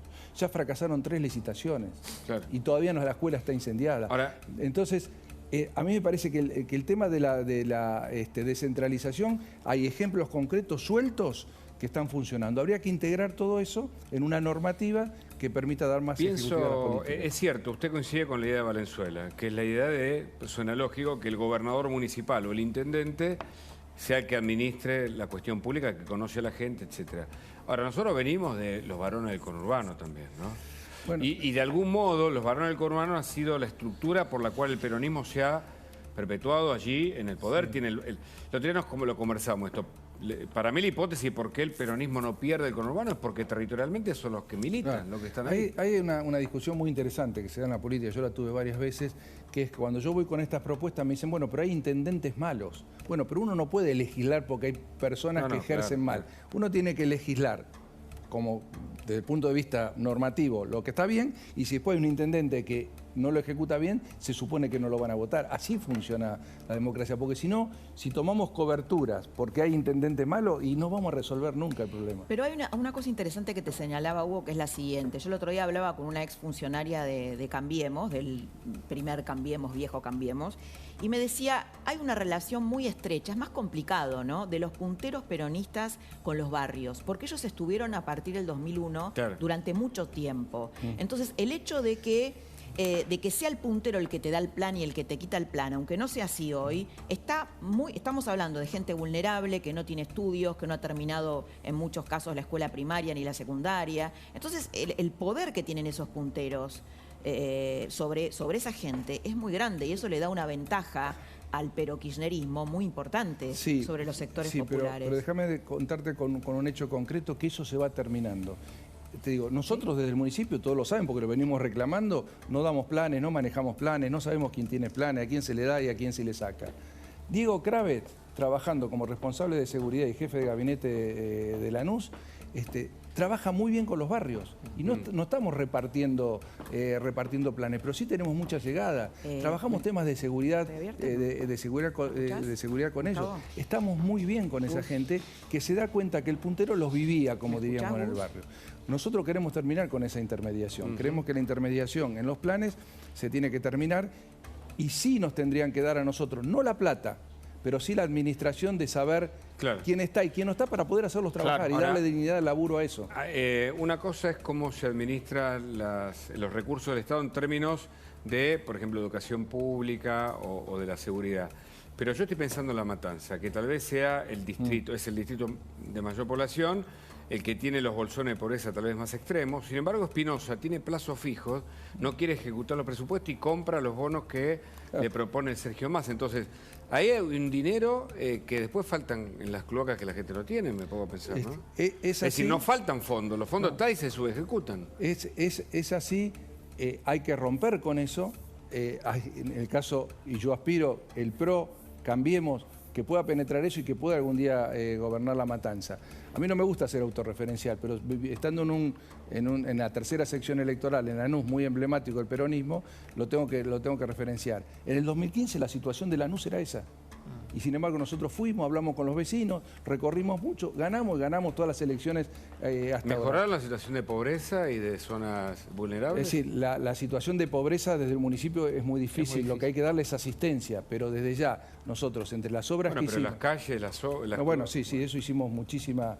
Nosotros llevamos ya por 3.000 cuadras asfaltadas, hicimos todo el sistema de salud nuevo, las salas de salud son totalmente nuevas, los parques, la cultura, digamos, todas las áreas de gobierno y cada uno de los barrios tiene una presencia. Ahora, Néstor, la coparticipación, ¿no? Y estas transferencias discrecionales que se hacen también tienen que ver con eso, porque en definitiva también pueden seleccionar a dedo dónde hacer transferencias discrecionales con esa coparticipación. Entonces la provincia era uno de los más beneficiados de Buenos Aires y ellos decían qué intendencias se venían beneficiados, o Formosa, o Santiago del Estero, o el Chaco, eran distritos de... Entonces es muy difícil hacer política territorial cuando en definitiva el poder de turno hace transferencias discrecionales en relación a esas necesidades que ve en territorio que quizás no son las que ve el intendente. Bueno, una de las cosas que hay que cortar son la discrecionalidad del manejo de los fondos, ¿no? ¿Y van a hacer un proyecto de ley sobre eso, por ejemplo? ¿Perdón? ¿Un proyecto de ley para evitar la discrecionalidad? Estamos trabajando nosotros en lo que es muy técnico, pero lo que se llama el CUT, que es el porcentaje que le corresponde a cada municipio de coparticipación provincial.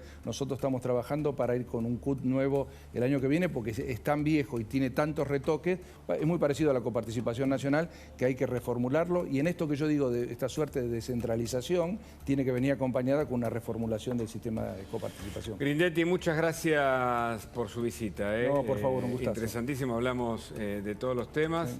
Sí. Y ahora pasamos al momento de Laura, que tiene una mirada interesante sobre lo que pasa en Brasil. Mirá. Golpismo. Viste que muchas veces las palabras pierden o es gelatinoso su significado, ¿no? ¿Qué es golpismo? ¿De qué hablamos cuando hablamos de golpismo o de populismo? Bueno, golpismo es un ataque a las instituciones democráticas y es también desconocer la voluntad popular. Hoy Cristina Kirchner tuiteó esto, mirá. Las imágenes de hoy en Brasilia replican con exactitud las imágenes del 16 de enero del 2021 en el Capitolio de Washington. No es casual, viste que ella siempre dice nada es casual, ¿no? Bueno, acá está hablando de los militantes de Trump que desconocían el triunfo de Biden en Estados Unidos y entraron al Capitolio. Pero, ¿qué pasó el 18 de diciembre del 2017? Mira lo que pasó.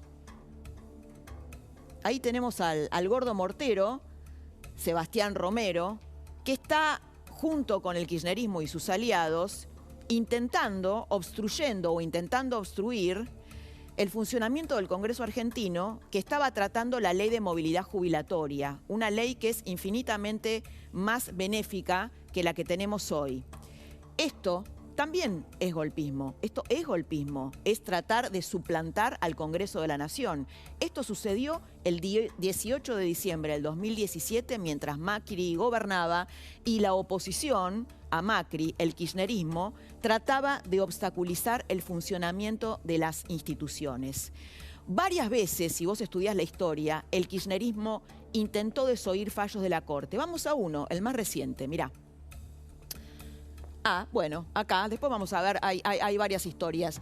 Pero otra de las maneras de atacar las instituciones es esta. Cristina no le entregó los atributos a Macri para evitar una rendición, ¿A qué te hace acordar esto? Esto es parecido a Bolsonaro y es parecido a Trump, que es lo que Cristina critica, ¿no? Evitó entregarle los atributos de mando del mismo modo que lo hizo Bolsonaro, que se fue a Estados Unidos 2 días antes de que terminara su mandato. ¿A quién se parece entonces? ¿Quiénes son los golpistas? ¿A quién se parece más, Cristina? ¿Se parece a Lula o se parece a Bolsonaro? Corte Suprema de Justicia. El presidente argentino Alberto Fernández desconoce un fallo de la Corte Suprema y anunció que recusará a sus miembros. No le gustó un fallo y entonces inicia una maquinaria de juicio político contra los integrantes de la Corte. Recordamos que el fallo era una medida cautelar que le restituía los fondos que le correspondían a la ciudad de Buenos Aires. Otro desconocimiento. El kirchnerismo desconocerá el fallo de la Corte y bloqueará la integración del Consejo de la Magistratura.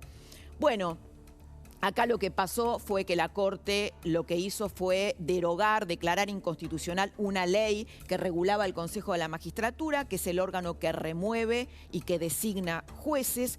Todo esto obstaculizó el funcionamiento del Congreso y trabó el Consejo de la Magistratura. Bueno, esto también es una forma de golpismo, otro fallo que se desconoce.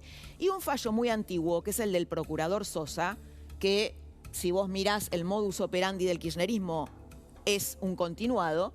Caso Sosa, el kirchnerismo se resiste a cumplir el fallo de la Corte Suprema en Santa Cruz. Eduardo Sosa fue echado por Néstor Kirchner a mediados de los años 90. ¿Sabés por qué? Porque intentó investigar, era el fiscal general de Santa Cruz, el destino de los 650 millones de dólares de las regalías petroleras que se esfumaron. Sosa fue removido, la Corte Suprema le ordenó al kirchnerismo reponerlo y desoyó ese fallo. ¿Quiénes son los golpistas? Excelente, como siempre. Y mientras tanto, por supuesto, a partir de lo que pasa en Brasil, Cafiero, el canciller, dijo esto. Escúchalo bien. Yo planteé que había, evidentemente, en la oposición una colonización de parte de tendencias antidemocráticas que también de tendencias de derecha antidemocrática que también se veían en el resto de la región. Y esto es tanto Trump en Estados Unidos como Bolsonaro en Brasil, y lo representa Macri en Argentina. Claro. Es así. Bueno, vamos a entrevistar a un representante de la derecha, según dice Santiago Cafiero, y es Fernando Iglesias. Fernando, ¿cómo estás? Buenas noches. ¿Qué haces, Hugo? ¿Cómo ¿Te te va? sentís ¿Bien? identificado con lo que dice Cafiero? ¿Qué pensás? Yo me permito recordarle a Cafiero, ya le he enviado hoy un tuit con las fotografías de su querido abuelo, junto a Isabel Perón nombrando a Videla y a Macera en sus cargos, y al gobierno, incluido su abuelito ministro, firmando los decretos de aniquilación. Así que me parece que antes de hablar de la derecha debería tener un poquito de respeto familiar porque se le va a enojar el abuelo. Lo segundo es que si vamos a definir esto, los que se parecen a lo que lamentablemente sucedió ayer en Brasil son ellos. Los que no entregaron el bastón de mando, como Trump y como Bolsonaro, fueron ellos. ¿Estás de acuerdo con mi columna, Fernando? Entonces, absolutamente de acuerdo. El día que vos marcás, el hecho de diciembre del 2017 ocurrió cuando yo recién asumía mi segundo mandato. Fue mi primera sesión. Y fue mucho más grave. Fue mucho más grave, ¿sabés por qué? Porque Bolsonaro estaba en Estados Unidos, no parece haber tenido una intervención directa, sí ideológica, pero directa no, e inclusive salió a criticar. Acá el kirchnerismo, encabezado por usted, señor canciller, y todo, y Kicillof y todo, desde adentro del Congreso conspiraron junto con los que tiraron piedras de afuera, con los que tiraron 14 toneladas de piedra, y presentaron 11 pedidos de levantamiento de la sesión, mintiendo, diciendo que había muertos y que había una feroz represión policial. Cualquiera que recuerde aquella gesta de las 14 toneladas, se acuerda la pedrea indigna, asesina, criminal a la que sometieron a la policía de la ciudad de Buenos Aires, sin que nadie todavía de su gobierno, señor Cafiero, haya repudiado aquel hecho.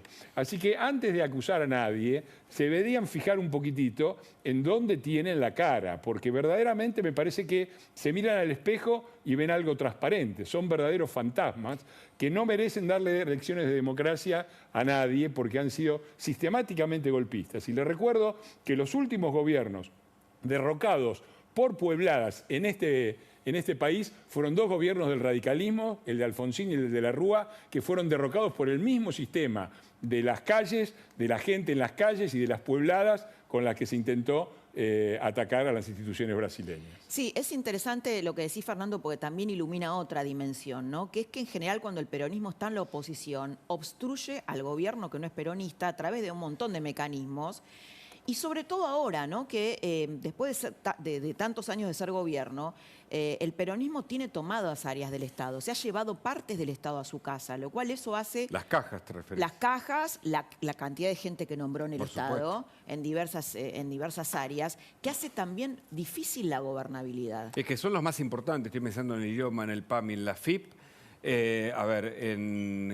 PAMI, ya dije, ¿no? El ANSES y seguimos. Hay, a ver, cosas que sucedieron, por ejemplo, que parecen menores pero que son simbólicas. En la agencia Telam, que se negaba, una parte de la agencia Telam, cuando Macri era gobierno, se negaba a cubrir las actividades del presidente en ejercicio porque lo consideraban ilegítimo. Bueno, esos son mini golpismos, ¿no? Desde 1989 hasta ahora, hagamos la cuenta, 11 años, son 33 años.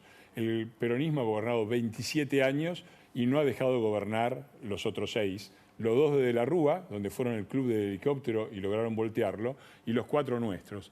Los 4 nuestros no lograron voltearnos. Fue el primer gobierno no peronista civil que termina su mandato desde 1929 con Alvear.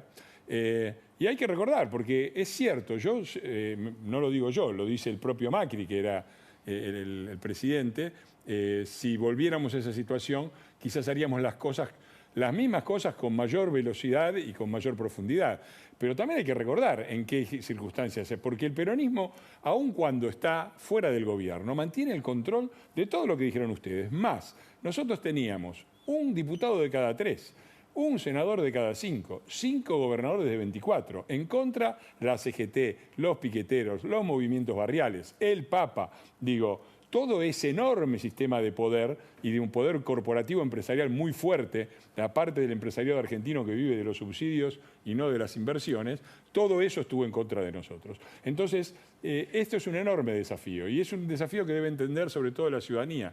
Por eso es tan importante que el próximo gobierno, que yo espero que sea de Juntos por el Cambio, tenga muchos votos. Y tenga muchos votos para que tenga muchos diputados, tenga muchos senadores, para que por lo menos en las cámaras tengamos la mayoría y podamos llevar adelante las reformas a los que todos estos muchachos se oponen, ¿no? Pero se ve una campaña sucia. 9 días de enero, ya tenemos de todo.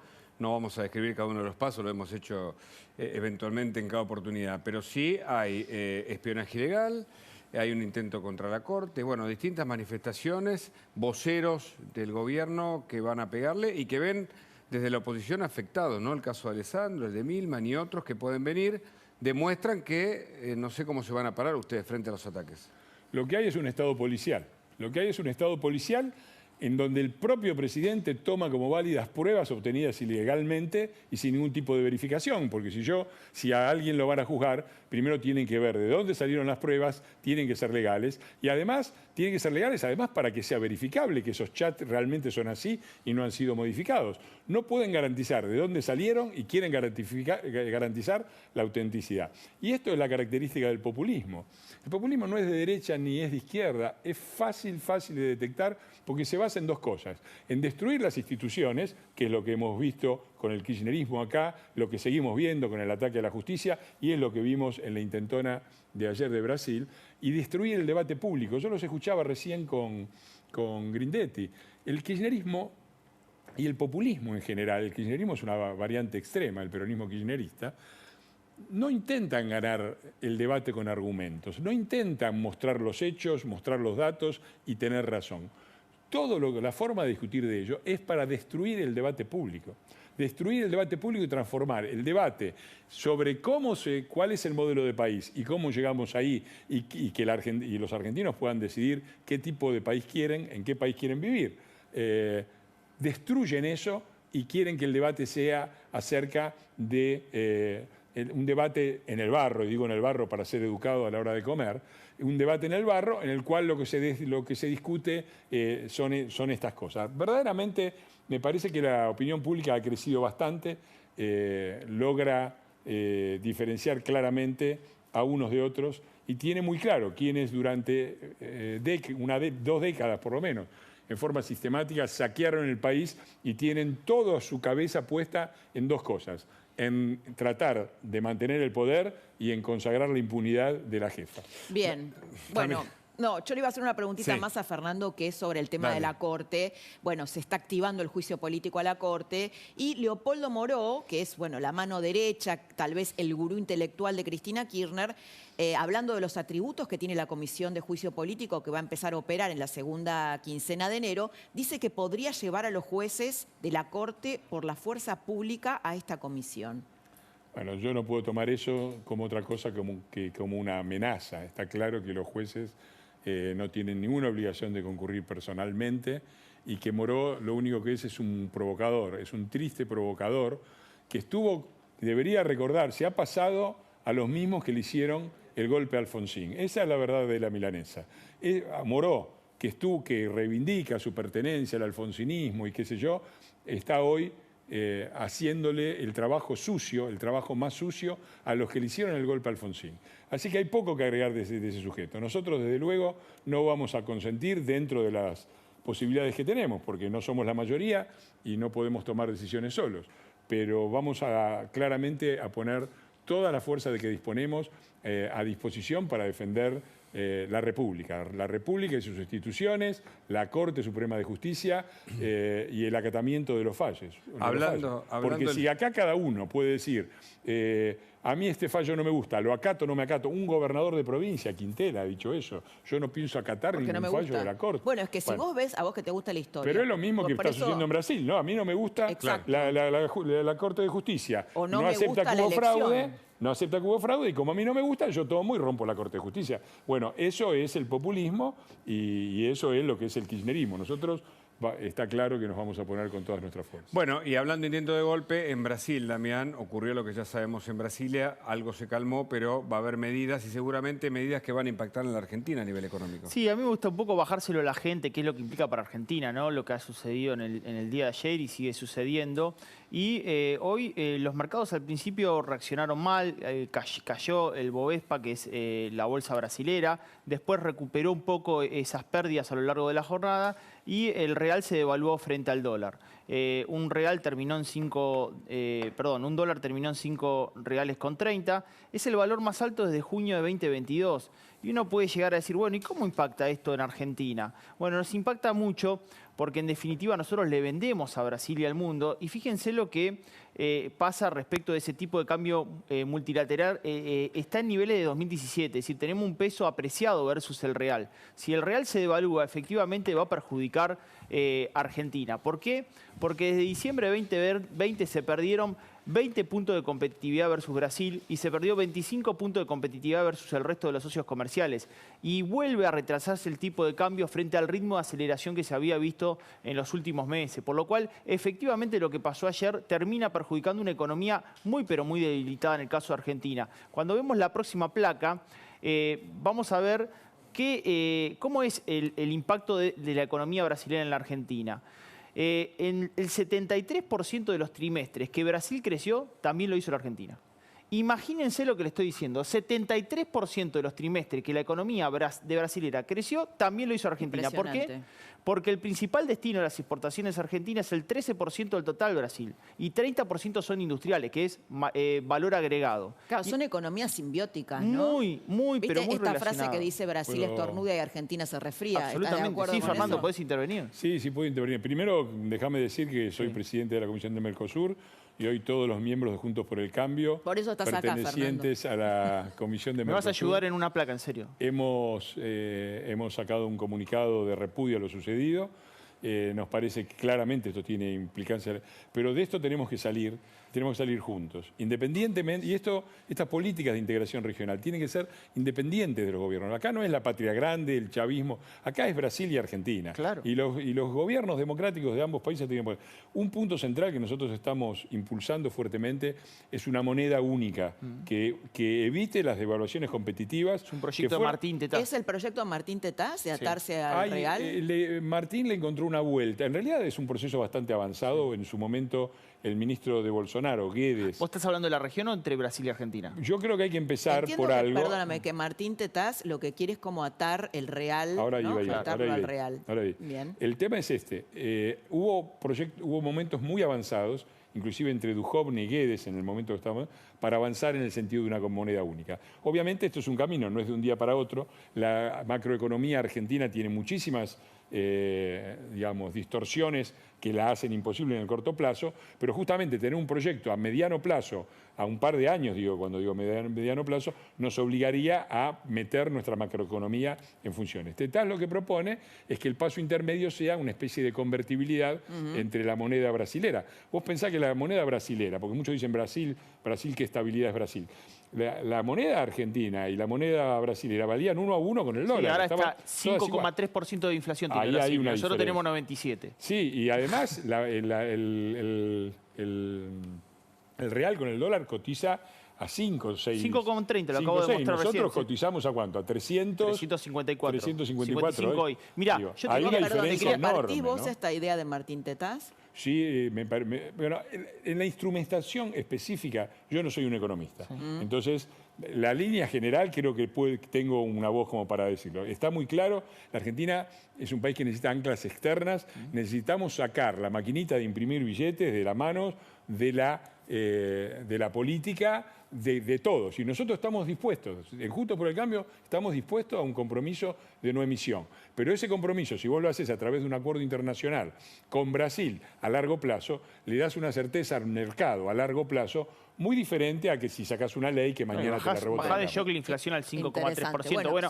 seguimos con Mirá, es el segundo proveedor de Damián. importaciones. En Argentina el 19% del total vienen de Brasil y es el 20% son bienes intermedios y de capital los que nos provee Brasil. Cuando vamos a la próxima placa, fíjense que el déficit acumulado de Argentina es de 2.250 millones de dólares. Se revirtió el superávit que habíamos tenido en 2019 y 2021. Y es un déficit habitual que tenemos con Brasil, que fue el promedio entre 2004 y 2018, 3.500 millones de dólares. Y en la próxima placa, ahí sí podemos ver un poco lo que manifestaba recién Iglesias. Básicamente, ¿por qué? Porque independientemente uno quiera tener mayor integración regional, no es solamente que Lula esté o esté Bolsonaro, sino que tiene que ser en términos políticos, porque hay obstáculos para cumplir la institucionales. Claro, ¿por qué? Mirá, este es un informe de ABCEP donde dice, falta de rumbo en el Mercosur, no es ni zona libre de comercio, ni es una unión aduanera. Hay escasos acuerdos más allá de lo estrictamente arancelario en materia de servicios, inversión, normas técnicas y laborales. Pasemos a la próxima placa para que veamos los obstáculos reales para Fernando lo que se quiere avanzar. Doble cobro de arancel externo común y su falta de revisión. Volatilidad macroeconómica argentina y la incompatibilidad de políticas macro entre ambos países y ausencia de financiamiento para proyectos de integración regional. Creo que si van a avanzar en una agenda regional, estos son dos potencias de América Latina y efectivamente hay que avanzar en este plan, ¿no? Entre Argentina y Brasil son mucho más que la mitad de Sudamérica. Claro. Y además el Mercosur para mí es así. O en un lapso relativamente breve, de un par de años, se avanza en 2 puntos. Moneda única y acuerdo Unión Europea-Mercosur, o el Mercosur no tiene ningún sentido y se va a disgregar. Ya Uruguay se está yendo. Impecable, Dami, Gracias. el gurú del dinero. Es el momento del señor Hugo Machiavelli. Lo escuchamos. Este gesto, recuerdan ustedes, ¿no? El de Lula y Bolsonaro en pleno debate, tal vez una buena síntesis desde el punto de vista de la imagen para entender lo que pasa hoy en Brasil. Lula enojado, Bolsonaro irónico. Lo que pasa ya lo sabemos, lo que pasó ya lo sabemos. Lo que puede pasar es lo siguiente, que la justicia puede ser determinante, con condenas de hasta 16 años a los más de 1.000 detenidos. Algunos fueron liberados, es cierto, pero se buscan los ADN de quienes participaron. La red social Telegram, que albergó a 30.000 personas que marcharon con la anuencia o la complicidad del ministro de Defensa de Lula, del gobernador de Brasilia, hasta ese lugar para hacer lo que hicieron. Y atención con lo que viene. ¿Podrán pedir la extradición de Bolsonaro, que está allí en la Florida, en los Estados Unidos? ¿Y qué hará la Argentina cuando, evidentemente, desde el sector de Lula puedan involucrar a Bolsonaro con los atentados que se produjeron ayer? Mientras tanto, tenemos que pensar en lo siguiente, en cómo la Argentina analiza lo sucedido en Brasil y cómo el gobierno lo hace propio. Fíjate lo que pone en este tuit, que es la investigación clave que está encabezando la justicia de Brasil, más allá de los datos que tiene hasta ahora. Bueno, esto es lo que dice Cerruti. Los que financian grupos de extrema derecha atentan contra la vida de la vicepresidenta. Por supuesto, hablando de un tuit anterior de Maxi Ferraro. Fíjate que que dice, ¿no? ¿Quiénes son los antidemocráticos y los que no respetan las instituciones de investidura? A las pruebas me remito porque en su momento Cristina Fernández, te acordás, no hizo el pase del mando a el presidente Macri. Pero fíjate lo que pasa en Brasil, porque aquí hay una clave para entender lo que puede pasar en los próximos días. Y es esto, el PT de Brasil dice, vamos a investigar quiénes financiaron a los que atentaron contra la democracia. Precisamos aprender a vivir democráticamente y en diversidad, @LulaOficial.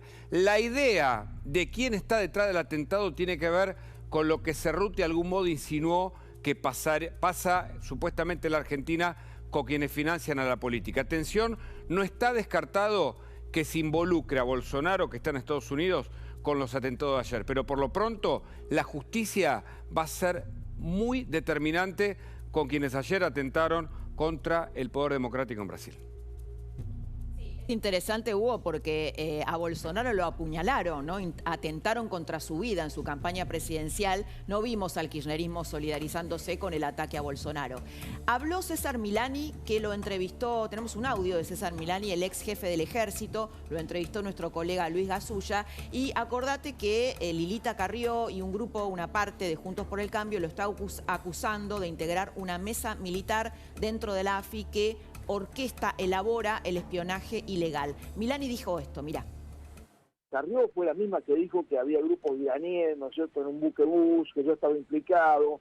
Por supuesto, después, se comprobó absolutamente todo lo contrario. Esta es la misma persona, ¿no es cierto?, que tiene estos mismos argumentos, ahora sin ningún tipo de indicio ni prueba, nada. Yo en 2015 que no piso ninguna dependencia oficial para tratar de involucrarme en esta filtración de chat. Ahora, ¿cuál sería el objetivo? El objetivo es uno solo, no soy yo en este caso. En este caso, el objetivo es buscar a Milani para encubrir o defender lo indefendible. Los chats existieron, las filtraciones no sé de dónde pueden haber salido, seguramente, es muy probable que, un mínimo de % de posibilidades que hayan sido, delincuentes comunes, pero la máxima cantidad de posibilidades que hayan sido una interna entre Bullrich y Larreta. ¿Fernando? Bueno, es curioso, ¿no? Porque acaba de decir que Carrió no tiene pruebas, pero tira esta de la interna, así, tomá, anda fuente, Arial 12, ¿viste? ¿Qué pensás de Milani? Milani me parece uno de los personajes más siniestros, porque logra combinar en sí mismo las dos grandes fuerzas políticas que arruinaron la Argentina, que fueron el partido militar y el peronismo, que dieron juntos, de alguna manera, el golpe de 1930, ahí estaba Perón, dieron juntos el golpe de 1943, ahí nació el peronismo, ahí nació la continuidad de aquel golpe de Estado, y Milani tiene esto, que además es un servicio, en el peor sentido, porque cuando hablamos de las cloacas de la información, el que está ahí en primera fila siempre es Milani. Ahora, del 43 al 23 pasaron 80 años. ¿Del 43? Al 23. 80 años han pasado y estamos bajo ese yugo. Es un caso, el caso de la Argentina, es un caso único en las dos cosas. Es el único país que un populismo gestado en los años 40, con las limitaciones mentales de los años 40, con esta idea militar aplicada a la política, porque la idea militar puede ser muy válida en el terreno militar, aplicada a la política, la idea de la verticalidad, de un solo jefe, la de que las instituciones no existen, la de que el que está enfrente es un enemigo, que hay que ocupar el territorio, poner unidades básicas, desembarcar en el territorio y aniquilar al enemigo. Todo esto que hizo tanto daño a la política argentina en manos del partido militar y del peronismo, sigue vigente. ¿Sabés qué otra cosa caracteriza a la Argentina como caso único en el mundo? No solo que un populismo sigue estando vigente y en el poder desde 1940, sino que es el único país que ha retrocedido consistentemente en todas las tablas existentes, en todas. Solamente países en los cuales hubo terremotos, tsunami, erupción volcánica, se puede comparar con la destrucción que hemos hecho en la Argentina. El que mejor lo dijo fue Vargas Llosa. Vargas Llosa dijo, el peronismo logró convertir a un país del primer mundo, en 1945 éramos el 8º país más rico del mundo, en uno del tercero. Ahora, Fernando, hay algo extremadamente grave en esta denuncia, si es cierta, ¿no? La de Milani o la de la existencia de una mesa, bueno, es cierta porque lo admitió la propia AFI, de la existencia de una mesa militar dentro de la AFI, violando la ley de inteligencia, retrocediendo a las épocas más oscuras. Bueno, es que las de la pruebas dictadura. hay dos. No, y además, hay déjame dos completarte funcionarios. esto, el tema de haber denunciado a 2 periodistas, ¿no? Haber metido el periodismo en el Código Penal, Una vez algo más. que el kirchnerismo había sacado, ¿no? Que era uno de los logros del kirchnerismo. No penar, Bueno, digamos- claro, con el no Código Penal la actividad periodística. Exacto. Bueno, digamos que fue un logro paradójico, porque en realidad lo que hubo fue una decisión en la Organización de Estados Americanos en ese sentido, que él... A partir del fallo Kimmel. Exactamente, el fallo Kimmel que se postergó durante varios años y en algún momento lo tuvieron que sacar. Reconozcamos, pero lo bueno, sacaron. me parece que, digamos, Pero- durante la época de Menem los juicios pero sí es lo a los que- periodistas eran habituales y el kirchnerismo lo sacó, Es lo que sacó de esa órbita. Ahora lo volvió a poner, ¿no? Es que es lo que caracteriza vamos a reconocerle dos cosas al kirchnerismo desde el punto de vista institucional. Esto que mencionás vos, y yo le reconocería también la creación de las PASO. Bueno, están en contra, o una parte importante de ellos están en contra. Por suerte han frenado esa avanzada.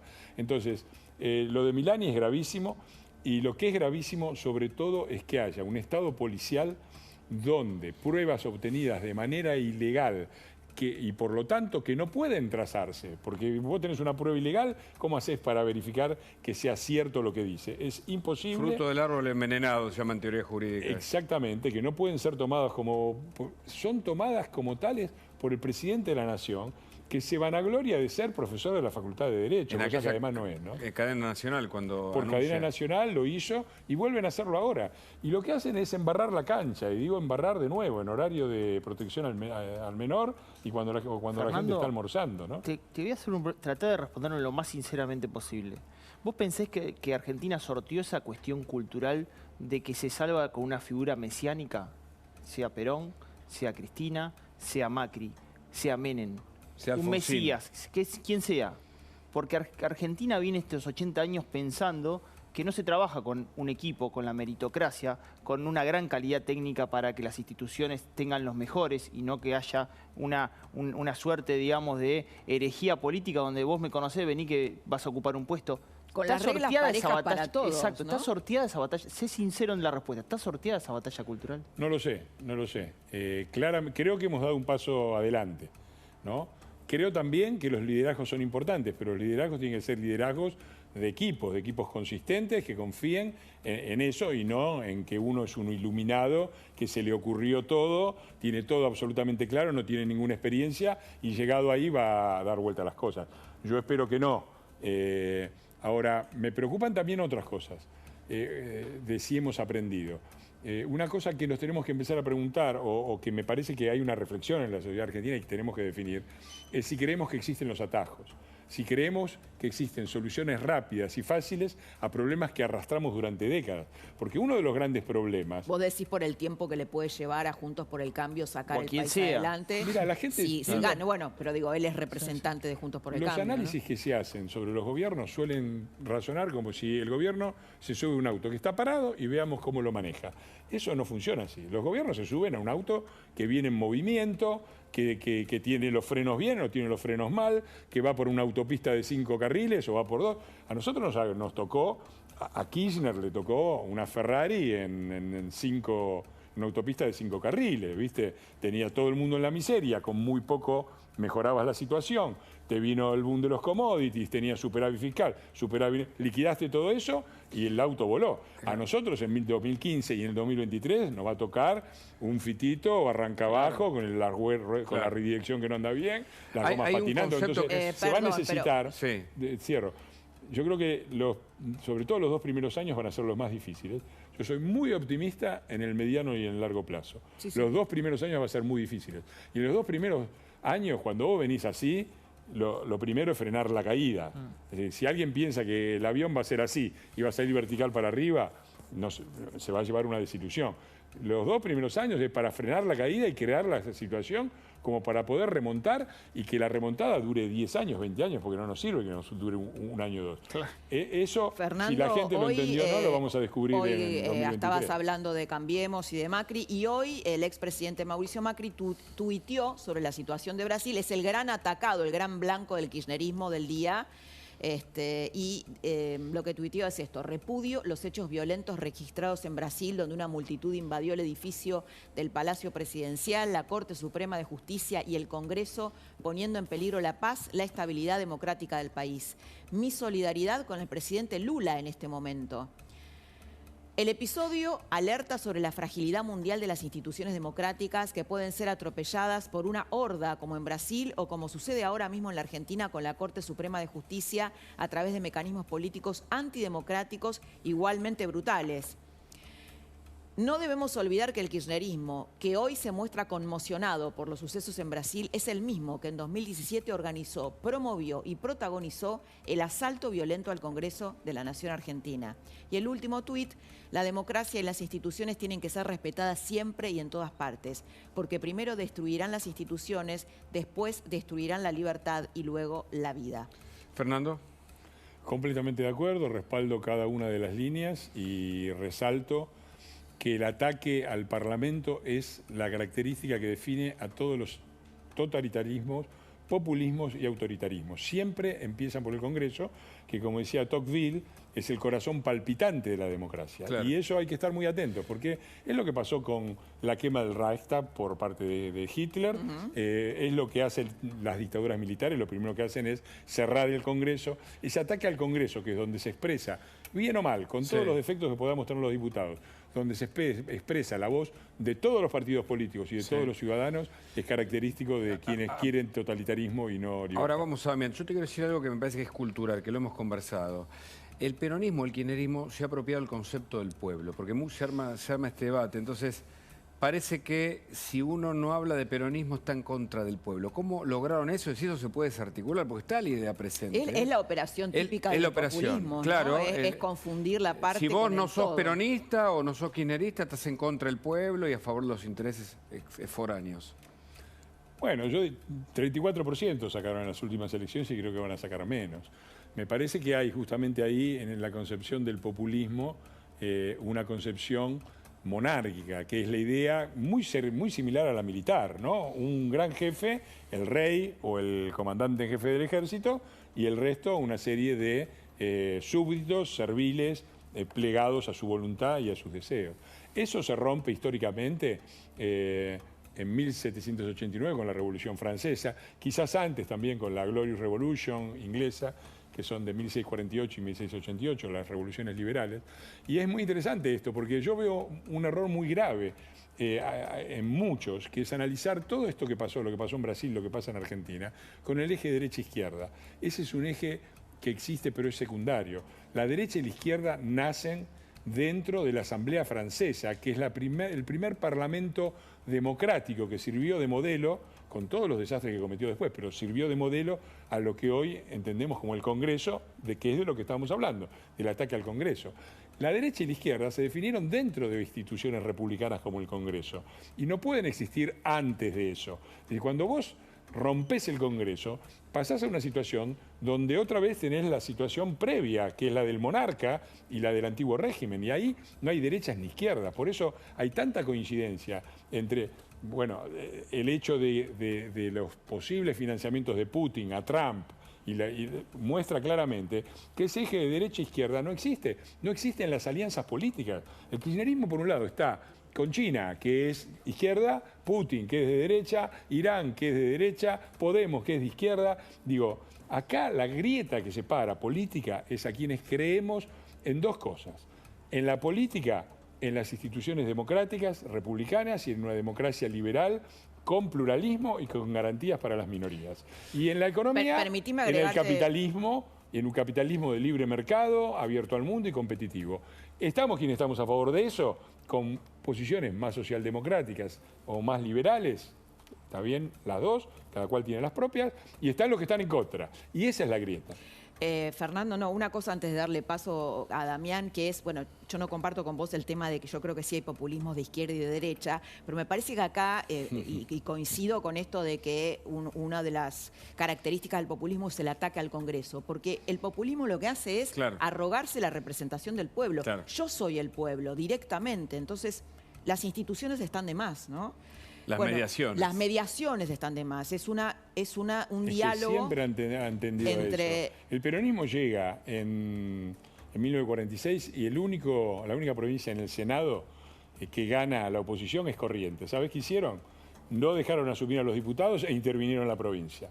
Y en la reforma constitucional hicieron un diseño completamente diferente de los distritos, que eran nominales, y el radicalismo sacó, yo lo cito de memoria, pero sacó algo así como el 30 y pico % de los votos y tenía el 10% de los diputados. Clarísimo. Entonces, es destruir, porque si vos te considerás que sos el pueblo, no necesitas el Congreso, no necesitas la justicia, exacto, claro, basta tu voluntad. Hablando del Congreso, hay una nota de Laura Serra, ¿no? Para justamente, acaba de escribirlo en lanación.com, juicio político, dice, la oposición, ahí la vamos a subir, la oposición no aprobará ninguna ley del gobierno mientras dure su embestida contra la Corte. Nota de Laura Serra. ¿Tu opinión, Fernando? Completamente de acuerdo. No se puede seguir. Para empezar, que la agenda que propone el gobierno para las sesiones es una agenda absurda que tiene que ver solamente con la impunidad de Cristina y con los intereses Pero Massa llamó a sesiones extraordinarias para las próximas semanas. Bueno, no lo va a tratar. Tendrá que juntar el quórum, nosotros estaremos en contra y nos opondremos. Acá lo fundamental es garantizar. Nos queda un año muy difícil. Y nosotros tenemos una función muy clara que es defender a la ciudadanía y a las instituciones del ataque del kirchnerismo. Y lo vamos a hacer. Y una forma de hacerlo es esta, decirle, ustedes quieren sancionar alguna ley, nos pondremos a considerar eso cuando se termine con este circo que arma Moró de destitución de la Corte, que es completamente antirrepublicano, completamente antiliberal y que no es aceptable. Con un gobierno en esas condiciones no se puede dialogar, no se puede razonar, no puede haber consenso. Nosotros Fernando, no se lo vamos a dar. ¿Cuál es tu apreciación sobre el rol de Massa? ¿No? Porque Massa es ministro de Economía, parece que no está metido en la embestida. Se ríe, Fernando. Se ríe. En la embestida contra la Corte, pero sus diputados van a participar de la Comisión de Juicio Político. Bueno, es lo que se dice, yo lo lamento mucho. Me parece que entre los 3 diputados que responden a Massa, quizás esté el único del Frente de Todos con el que yo tengo un cierto diálogo y una cierta estima por... Epa, esto es una noticia. Sí, eso es una digo, no importa quién, pero me parecería vergonzoso, realmente vergonzoso. Me parece que si Massa y los diputados que responden a Massa se van a plegar a esto, se termina de sacar la careta. Y se termina de pegar un tiro en los pies. ¿Tiene una careta Massa? No tiene otra cosa que una careta Massa. Lo que pasa es que la careta le quedó fundida a la cara y ya no se la puede sacar. Preguntale. Pero no solo tiene una careta, sino que una careta de un camaleón que va cambiando. Escúchame, Damián quiere preguntar si de vos sos ayer, ministro de Economía, déjame ir al punto. Sos ministro de Economía, tenés la economía atada con alfileres, ¿no? Porque está todo atadito con alfileres, vamos a ver si le podemos pasar la bomba de tiempo a los otros. Y en el medio de esto, te pones a avalar esto, que no hace más que traer turbulencia, inseguridad, realmente ya es el colmo, ¿no? Cuando lo cargan y dice que es hincha de River Juniors y de Boca Plate, bueno, ya ponete en un lado, ¿Cómo por pensás favor, un Congreso funcionando en 2023, en un año eleccionario, cuando venimos en 2022, donde solamente se sesionaron 13 veces, donde quedaron proyectos pendientes, proyectos de ley de alquileres, de vuelta a las categorías del monotributo retrasado, ley de autónomo? Los problemas de la gente no se resolvió ninguno en el 2022. ¿Cómo lo pensás el 2023? Los problemas de la gente tienen resolución con una agenda completamente diferente a la del gobierno. Y nosotros quisiéramos impulsarla, pero no tenemos la mayoría. Entonces, muchos creen que esto es un problema de que los políticos no se ponen de acuerdo. No, la sociedad argentina no está de acuerdo. Hay una parte que quiere un país que podemos discutir. A algunos les gusta más Estados Unidos, a otros les gusta más la Unión Europea. Uruguay, queremos poner Uruguay, queremos un país que más o menos sea como Uruguay. Ok, muy bien. Eso somos nosotros. Los otros quieren un país que es otro país, ¿no? Que se parezca a Venezuela, a Cuba, que pacte con Irán, que sea la puerta abierta para Sudamérica de Putin. Digo, con esa locura, y eso lo ha votado la gente, está en el Congreso. Ninguno de estos dos grandes bloques tiene la fuerza necesaria para impulsar su propia agenda. porque ninguno puede por sí solo sancionar las leyes. Pero entonces, es un problema lo que decís, Fernando, para un eventual próximo gobierno de Juntos por el Cambio, déjame terminar la situación porque el 2023 es clave, me parece importante aclarar esto. Porque después la gente dice, y no hacen nada, y no se reúnen. Nosotros, ¿a qué vamos a ir? ¿Una sesión? ¿A qué? ¿A votar las leyes de ellos? Las nuestras tratamos de convencer a los que están en el medio, como hicimos con alquileres.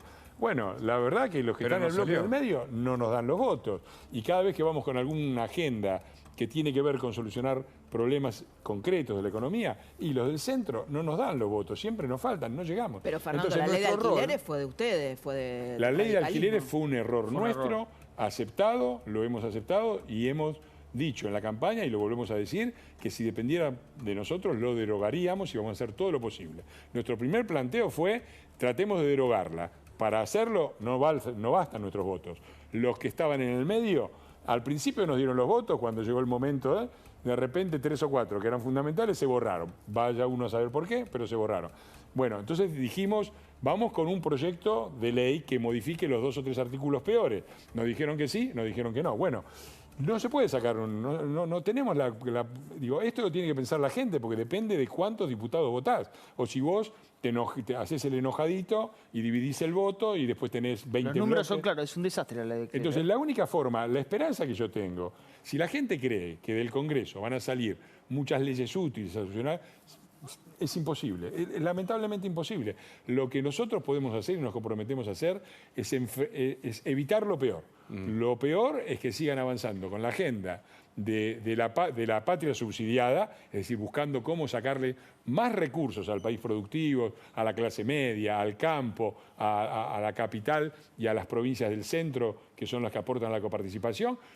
Evitar eso, que le saquen todo eso para seguir bancando a la patria subsidiada y evitar la destrucción institucional que tienen en la agenda. Fernando, eso es lo que podemos hacer. Podemos comprometernos a que vamos a hacer todo lo posible para evitar eso. Te quiero hacer una pregunta que es importante, creo que mucha gente se pregunta esto, que es el tema de, incluso creo que, bueno, yo en entrevistas se lo he preguntado a Macri también, hay muchas cosas para explicar, ¿no? Hay muchas cosas para explicar. Entiendo que en el primer Cambiemos tal vez faltó esta explicación. ¿Hay un líder que pueda explicar hacia dónde vamos, qué proyecto de país queremos, hacia esa otra parte de la Argentina que, como vos decís, quiere ir hacia otro lado? ¿Hay un líder así? ¿Quién sería ese líder? Mirá, si vos me preguntas a mí me parece que Patricia Bullrich tiene una serie de condiciones muy importantes, porque una cosa fundamental que va a tener que tener el futuro gobierno es coraje y decisión y determinación. Y me parece que en ese sentido Patricia, no solamente por su temperamento, sino porque episodios como el de Maldonado mostraron su capacidad de resistencia y de estar en lo justo, y no le importó que le tiraran con mentiras, no le importó con las operaciones, no le importó que le pidieran la renuncia, que la acusaran de fascista, de criminal y de genocida, ¿no? Porque esas denuncias pueden desgastar. Digo, hay gente que las desgasta o las desestructura. Y mirá, qué sé yo, Patricia, Mauricio era el presidente, Patricia era la ministra de Seguridad, se venían las elecciones y Patricia no renunció.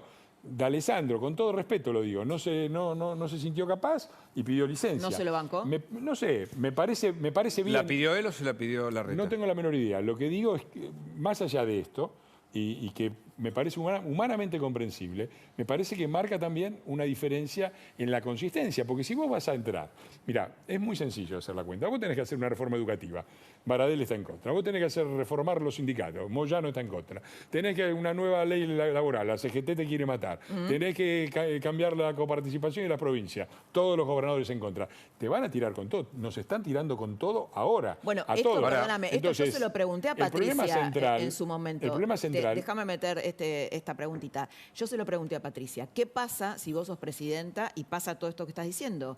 Y me dijo, vamos a una consulta popular. Yo creo que es un método más. Lo primero es que vas a enfrentar. El país así como está no da más. Este balance entre el país productivo y la patria subsidiada ya no da más. El país productivo se está fundiendo, los chicos se están yendo, la patria subsidiada no tiene ni para comer. El status quo no da más. Vas a tener que hacer una reforma profunda. Y para eso te la vas a tener que bancar. El método del plebiscito, en algunos casos, a mí me parece que es lógico. No me parece que se tenga que aplicar a todo. Pero ¿cómo haces con una mitad del país? Suponete que tengas la mitad. ¿Cómo haces con esa mitad del país en contra? ¿Cómo lo manejás? Porque no, el Es que plebiscito no no es te va a... así. Es que yo creo que la mayor parte del país no está en contra. ¿Ah, sí? Mira, vamos a tomar un caso. Vos tenés que hacer una reforma laboral y tenés que reformar los sindicatos. Yo tengo un proyecto de ley sobre reforma de las asociaciones sindicales. Ok. La secretaria va a decir no, como nos dijeron a nosotros. Nosotros teníamos una reforma laboral, no salió porque la CGT apretó a los senadores y los senadores de peronistas dijeron no, y como no teníamos mayoría, no salió. ¿Cómo lo sacás ahora? Y yo creo que en ese caso vos tenés que ir a un plebiscito. Yo creo que la mayor parte de la Argentina quiere que se reformen las asociaciones sindicales, los sindicatos que no representan a los trabajadores sino al peronismo y que son ricos sus dirigentes mientras sus afiliados son pobres.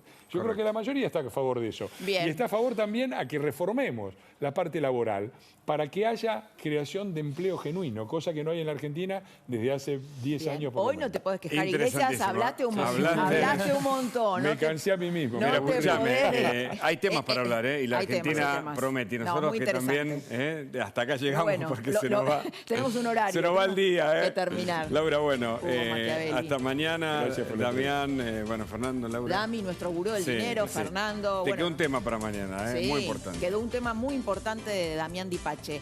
Nosotros nos reencontramos, Hugo, mañana a las 22 horas. Con más noticias a la Más noche. noticias a la noche. Que descansen, Chau. chau.